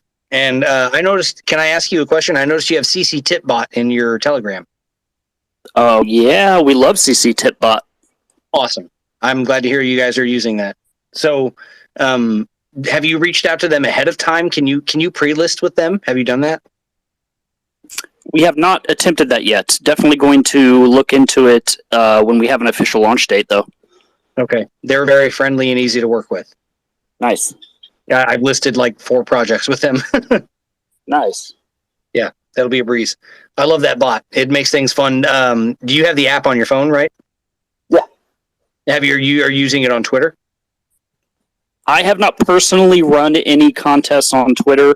I've participated in some to earn some change, but I have not run any myself yet. Okay, they just introduced their beta for the new follow features. So previously, they had all these different ways that you could get people to earn your airdrops by using hashtags and stuff.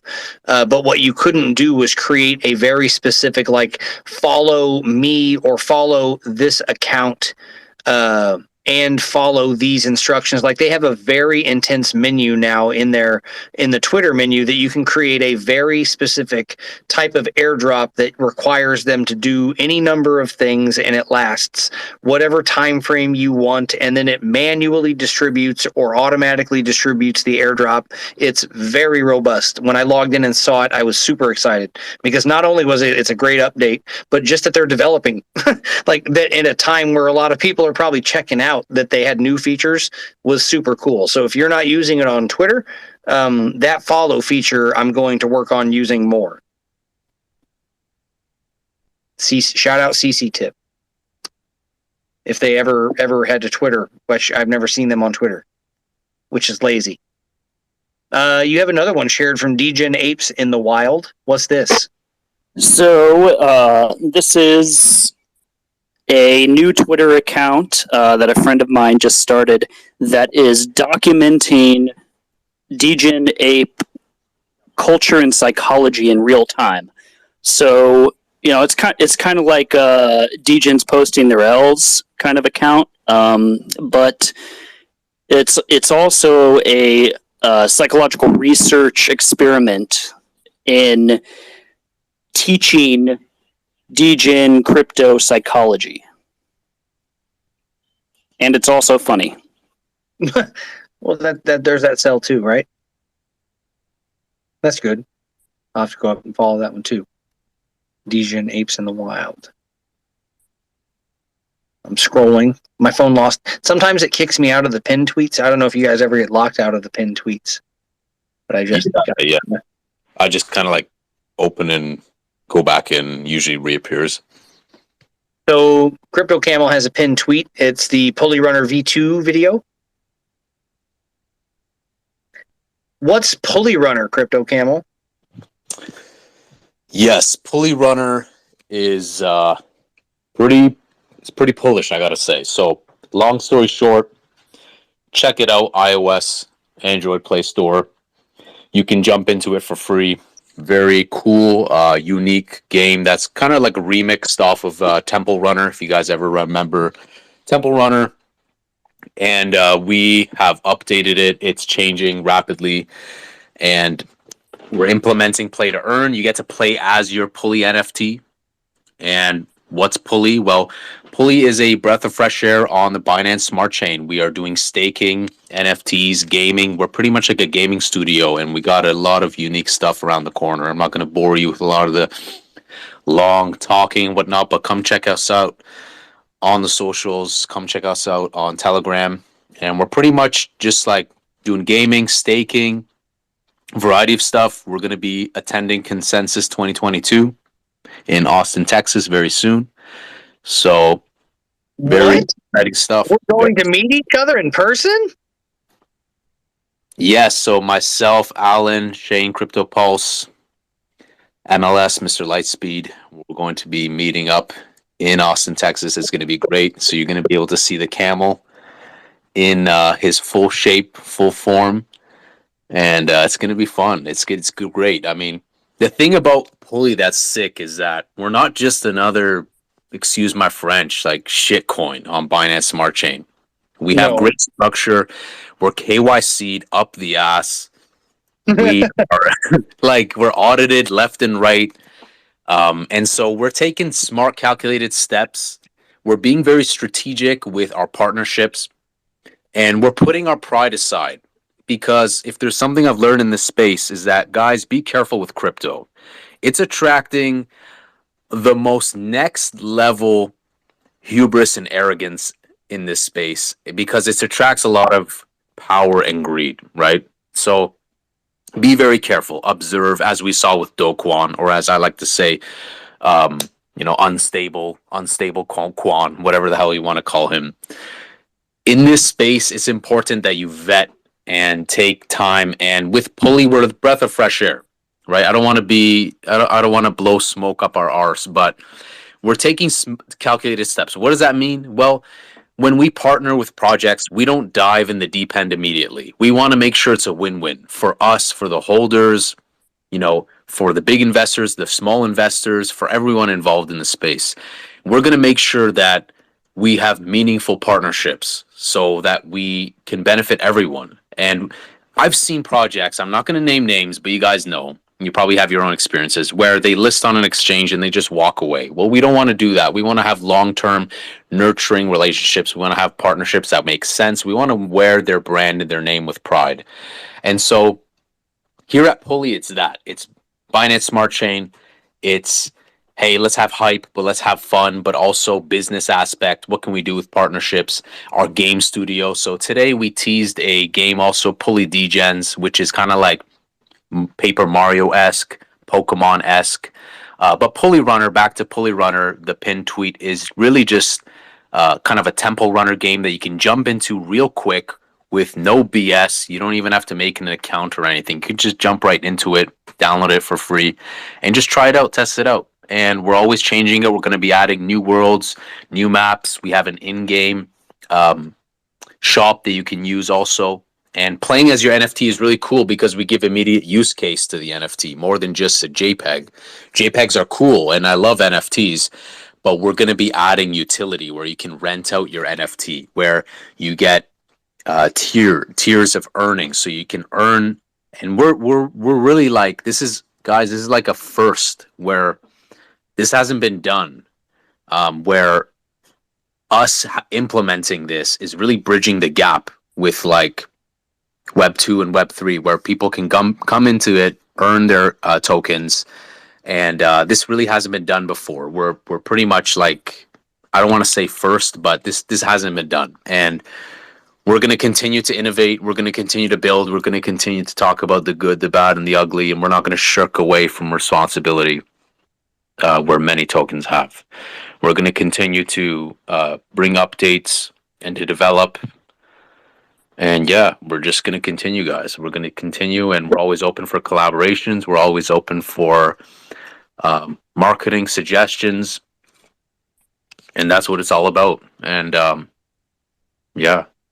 I always just tell people that Pulley is a gaming studio. If you're looking for Pretty crypto, much, yeah. that might not be what you're into because it's a gaming studio. So just chill out. Absolutely. And the thing is that Pulley in itself, the Pulley Runner, like if you, let's say you're a kid, you start playing Pulley Runner and you don't do anything with NFTs and there's ads in the game. So the ads in the game are already creating revenue. And we have a partnership with DAR. DAR Exchange is also a PayPal on-ramp where people can go on there, use PayPal to buy Pulley. So keep this in mind. So we have a use case where people can play Pulley Runner.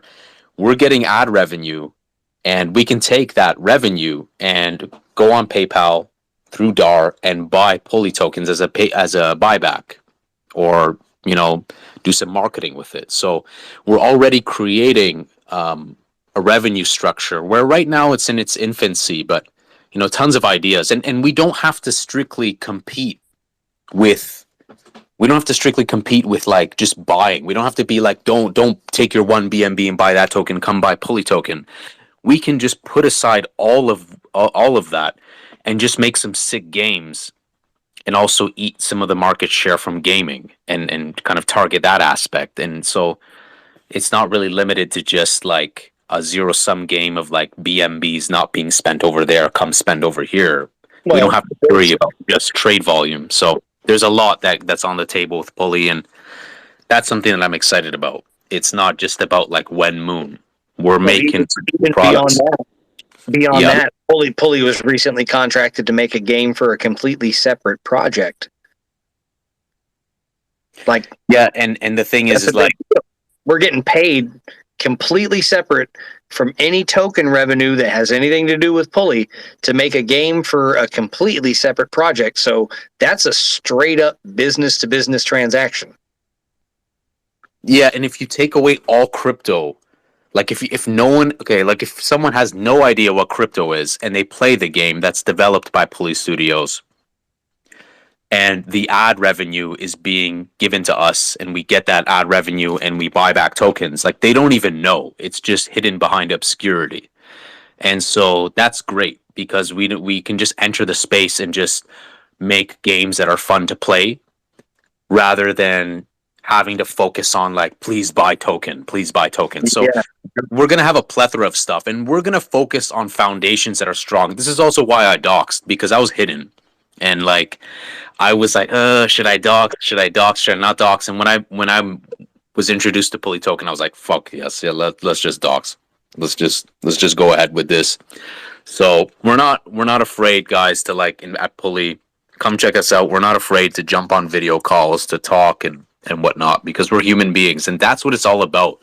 And that's why I'm excited to see more faces and see more doxing, because like when you put a human to a project, immediately FUD goes down. Immediately FUD gets reduced. So I'm excited. I'm excited to meet yourself, and I'm excited to meet Alan and Mr. Lightspeed, and it's exciting, guys. It's going to be great. Now, can I tell you what I am afraid of? because you said you weren't afraid of doxing. I'll tell you what I am afraid of is What's going to consensus and having an incredible amount of FOMO about meeting all these projects and not having enough cash or crypto on me to ape into everything as I'm meeting people. It occurred to me today that there might be a disproportionate amount of bullishness in a very bearish market because we're going to be stuck in this environment with all these like well-to-do people who probably make a few more bucks than we do, and we're going to be in like this overly bullish environment that's all hype. And I'm going to be, every time we go to a booth, it's going to be like, oh God, that was a B&B. Oh my God, that was half a B&B. Oh my God, it's going to be like, I've never been to Mardi Gras, but I imagine it's very hard to save enough beads to get to the end of the street. Like, you know what I mean? You ever been to Vegas and just been too drunk at the first casino? You ever been broke by the time you left the first poker table? Like, I'm concerned that I'm not bringing enough chips to play at consensus is what I realized that today. Don't worry, Shane. You take off your shirt, you'll collect enough beads on the way back. Woo, baby, hit me with some of that B&B. Whatever it takes. Hey, whatever happens in consensus goes all over the internet. Wait, no, that's not the phrase. Well, whatever it is. Hey, I can tell you one thing. Whatever happens in Vegas doesn't stay in Vegas. No, well, because I remember whatever happened in Miami, like last year, was all Hoj talked about for 6 months. So it definitely doesn't just stay wherever you were at. So it did occur to me, though, that while we're down there, we're going to be meeting all these other projects. And I'm like, oh, shit, like, I don't know if I'm liquid enough to be going somewhere like this. Like, I remember, I don't want to call him out because he's not here, but I remember when Lightspeed was down in Miami, he'd be like, hey, I just met this guy. And then there'd be like a 16 B&B buy in the pulley chat. And it's like, oh, Jesus Christ. I hope these guys aren't expecting to shake my hand and then have me turn around and dump 7 G's in their project. Because I'm not doing that shit. You got the wrong one. I don't know who you think you're talking to right now. It's going to be great. You know, I think people underestimate the power of one, the power of like the butterfly effect. And if there's something I really understood in Miami, and this is why I also hate Canada. I got gratitude's my attitude, but in Ontario, Canada, like the opportunities are very like small compared to like somewhere like Miami, where there's just like endless cycles of just people pouring in. And, I'm just excited. If any of you guys are going to be down in Austin, Texas, you're in the area, hit us up. Definitely down to meet up. Definitely down to meet different people and just have some fun. And networking is key. And when you put a face to a project that has so much more, that just is a huge difference when you're able to meet people and we're going to meet XT. Like, we're going to be meeting all these different people. And I believe CZ is going to be there. I believe Charles Hoskinson's going to be there. And you sure as hell know. You sure as hell know. Crypto Camel, I ain't doing all this cardio and these shirtless runs for no reason. I'm going to be maximizing. So, not financial advice, but load up the goddamn bags. You know what I'm saying? We're going to fucking Mars. I'm pretty excited, man. I plan on representing Pulley on the convention floor as well as the hotel gym as best as I possibly can. Alan, you're going to wear the freaking mascot. You better streak on there. No, I'm just kidding, man. I don't give a damn. If we got a mascot for suit for Pulley, best believe I'll put that summer bitch on. Yeah, same, man. Then no one's going to catch me. If I put that, no one's going to catch me. Then I'm going to act like a fool because ain't nobody else going to know it's me. I mean, it is called Pulley Runner, right? So yeah, got to put the running into a real effect. That would be great. It's the advertising they didn't know they wanted. Exactly. We could be like, no, it's a Team Pulse thing. You guys just got to wait. It's like a long-term thing. You got to let it saturate or something. Precisely. So the one other thing that I wanted to ask you guys about, and Lightspeed's not here, and remember, this is not a Pulley space or anybody else's spaces. This is just a chain spaces, so we're just hanging out talking as guys. Nobody's on the clock here, right? Let's take off our ties a little bit. As far as representation for the other partners that we have when we go down there, it is my intent very much to talk about RB Exchange and Everrise and the partners that we have. And I don't really want to go overboard with talking about it at all in the staff chat or anything. But I feel like it's equally as important to do as much of that where it's appropriate, like not like over the top. But that's why I hope those lanyards, like you were talking about, Crypto Camel, like I hope they have all of that information on there the same way that the cards would, like available here, available there. Scan this QR code to get it here or to go to the website. I hope that's the thing because Absolutely.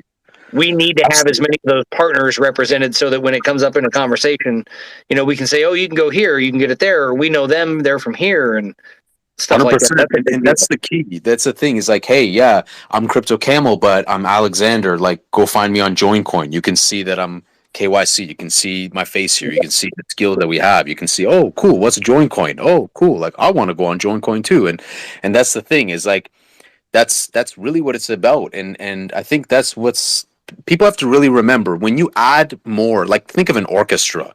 If you add 100,000 clarinet players, guess what? They're going to take away from the drums. They're going to take away from the violin. They're going to take away from the simplicity. Less is more, simple and usable. And that's why sometimes you got to take away the pride and take a step back. So the partners are really key. So when we're looking at the partners, we really want to wear them with pride. Whether it's RBX, whether it's EverSwap, whether it's JoinCoin, it's mutually beneficial. And so we're definitely going to be proud to flex our partners down there. Let me take it one more step further into a controversial direction because this is just my nature. I like to thought experiment things. What would be the limit of potentially asking those partners how far they were willing to participate? Because let's say, in this instance, I haven't talked to Psycore directly about this, but they did not send anyone to Consensus from RBX, as far as I know. What if we said to them, hey, I know you guys don't have any representatives going. We've got members of the pulley team going. Would you like to participate somehow? Like, we know we have a partnership. We know it's mutually beneficial to talk about RBX. And we will talk about RBX whether or not they were paying or sponsoring the trip in any way. But what if we offered these partners some way to basically NASCAR that shit? What if they were able to slap a patch on the back of the shirt or participate in some way to say, hey, we can't send someone from our team, but we're going to send $500 worth of swag to meet you at the hotel. Here's a box of RBX shirts to hand out. Or something like that. Like those types of things, I think when we go forward, if we were doing more and more conventions, people who do conventions on a professional level that do these things every weekend absolutely do not rely on themselves to provide swag. They have partner swag and they have all this other stuff that they can kind of network to show up with. So I wonder where that goes eventually. Had any of you thought of that? Absolutely. I mean, this is something that I already had on my mind at the beginning stages before even we made it clear that we were going. I already had consulted. I never cemented anything, but like I let like some of the other companies know, hey, like we're heading down there. Do you want to have some sort of visibility? And like let it be known to anyone here, like guerrilla marketing is something that I love doing. I've been involved in it in a long time. I'm not afraid to speak to as many people as necessary and to market, and that's the power. Really, is it's important to be a chameleon. It's important to talk to people, and I hate it when people just throw me a card or a flyer. Like, I'm gonna throw that away. It's about conversation. It's about, if you're gonna show the card, what are we about? Like, it's about empathy. It's about networking, but not just like, here you go, bye. It's about like, okay, what's this about? Cool. Like, let's make some friendships. That's definitely something that I'm great that you brought that up, because we should have a deeper conversation with our partners and see how we can really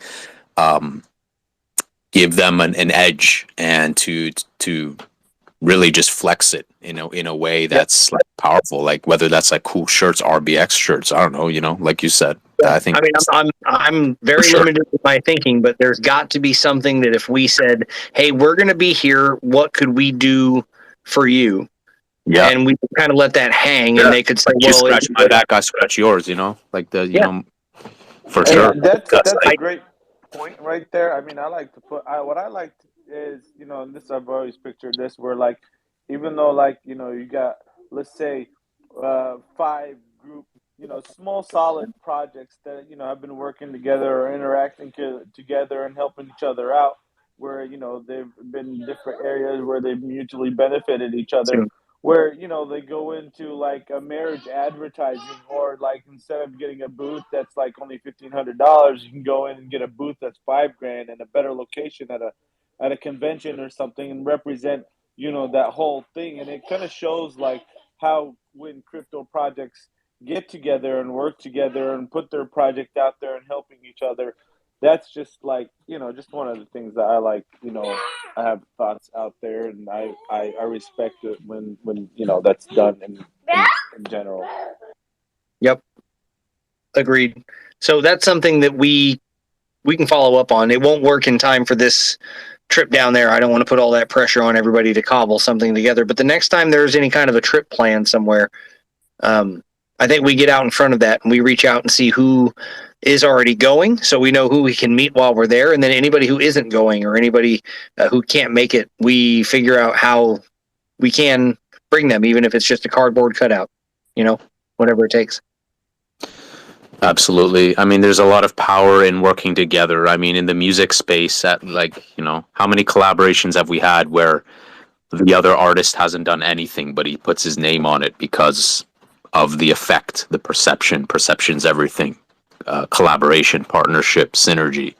And in this aspect, like, it could be the smallest of things, or something even more substantial, and it can be beneficial to both parties. So I think we might even be able to pull it off for this. It's something that I'm gonna definitely have to think about, and we'll have a discussion and kind of explore and see how this benefits partners in a more meaningful way, for sure.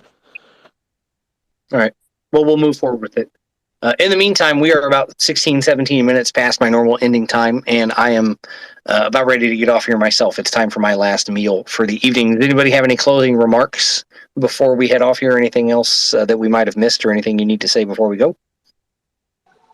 No, really, I just appreciate everybody in here, and thank you for Alan getting run again. No, just kidding. But yeah, thank you for having the space, and I appreciate the time that you take out of your Saturday nights and host these. And I know I haven't been to every single one, but I do try to make it to every single one I can make it to. Yeah, thank you very much, and I appreciate you. You're welcome, man. Thank you. Alan's back. Look at that. Fucking Twitter Spaces. Welcome back just in time to shut it down. Anybody else? Fuck Do Kwon. Yep. That's pretty much, Excuse my français. Le baguette de croissant. Yep, that's been the theme for everybody this week. In the meantime, what all I would say is that please stay following all the accounts for all the speakers and all the listeners down here. Everybody that hung around, Kiara is down here. I followed her. Make sure you guys are following her. Rodney, we all know Rodney. He's our virtual reality superstar. Hakuna and Kedrick are down in the listener spots, but you guys know them already. And then BTC, Sod, down there. Just follow your people in the space. We'll get together next Saturday, as far as I know. I don't have any reason that I won't be able to do it next Saturday. We'll do another episode of the Twitter Spaces. Hopefully, the news gets a little bit better as things go. Like we said, this week was kind of a slight positive for crypto, so hopefully it holds out for us, right? Yep. Alan, you have anything before we go? Nope. No, I'm just, you know me. I'm excited for the trip coming up in Texas, and I'm ready for next Saturday already. Well, hell yeah. Well, in the meantime, I appreciate you guys. The support for Team Pulse and the support for the Pulse crypto marketing thing has been very cool. Having everybody on the Join Coin page means a lot to me, and we will keep pushing forward with this, because as we grow as a team, we grow together. So attendance at the Twitter Spaces is just a small part of the overall brand. We're going to be everywhere before you know it, and I appreciate you guys for sticking around with me. We'll be here next time, same place. Follow me on Twitter. See you next time, guys. Have a great night. I appreciate you. Have a great night. Thank you. Good night, guys. Thank you.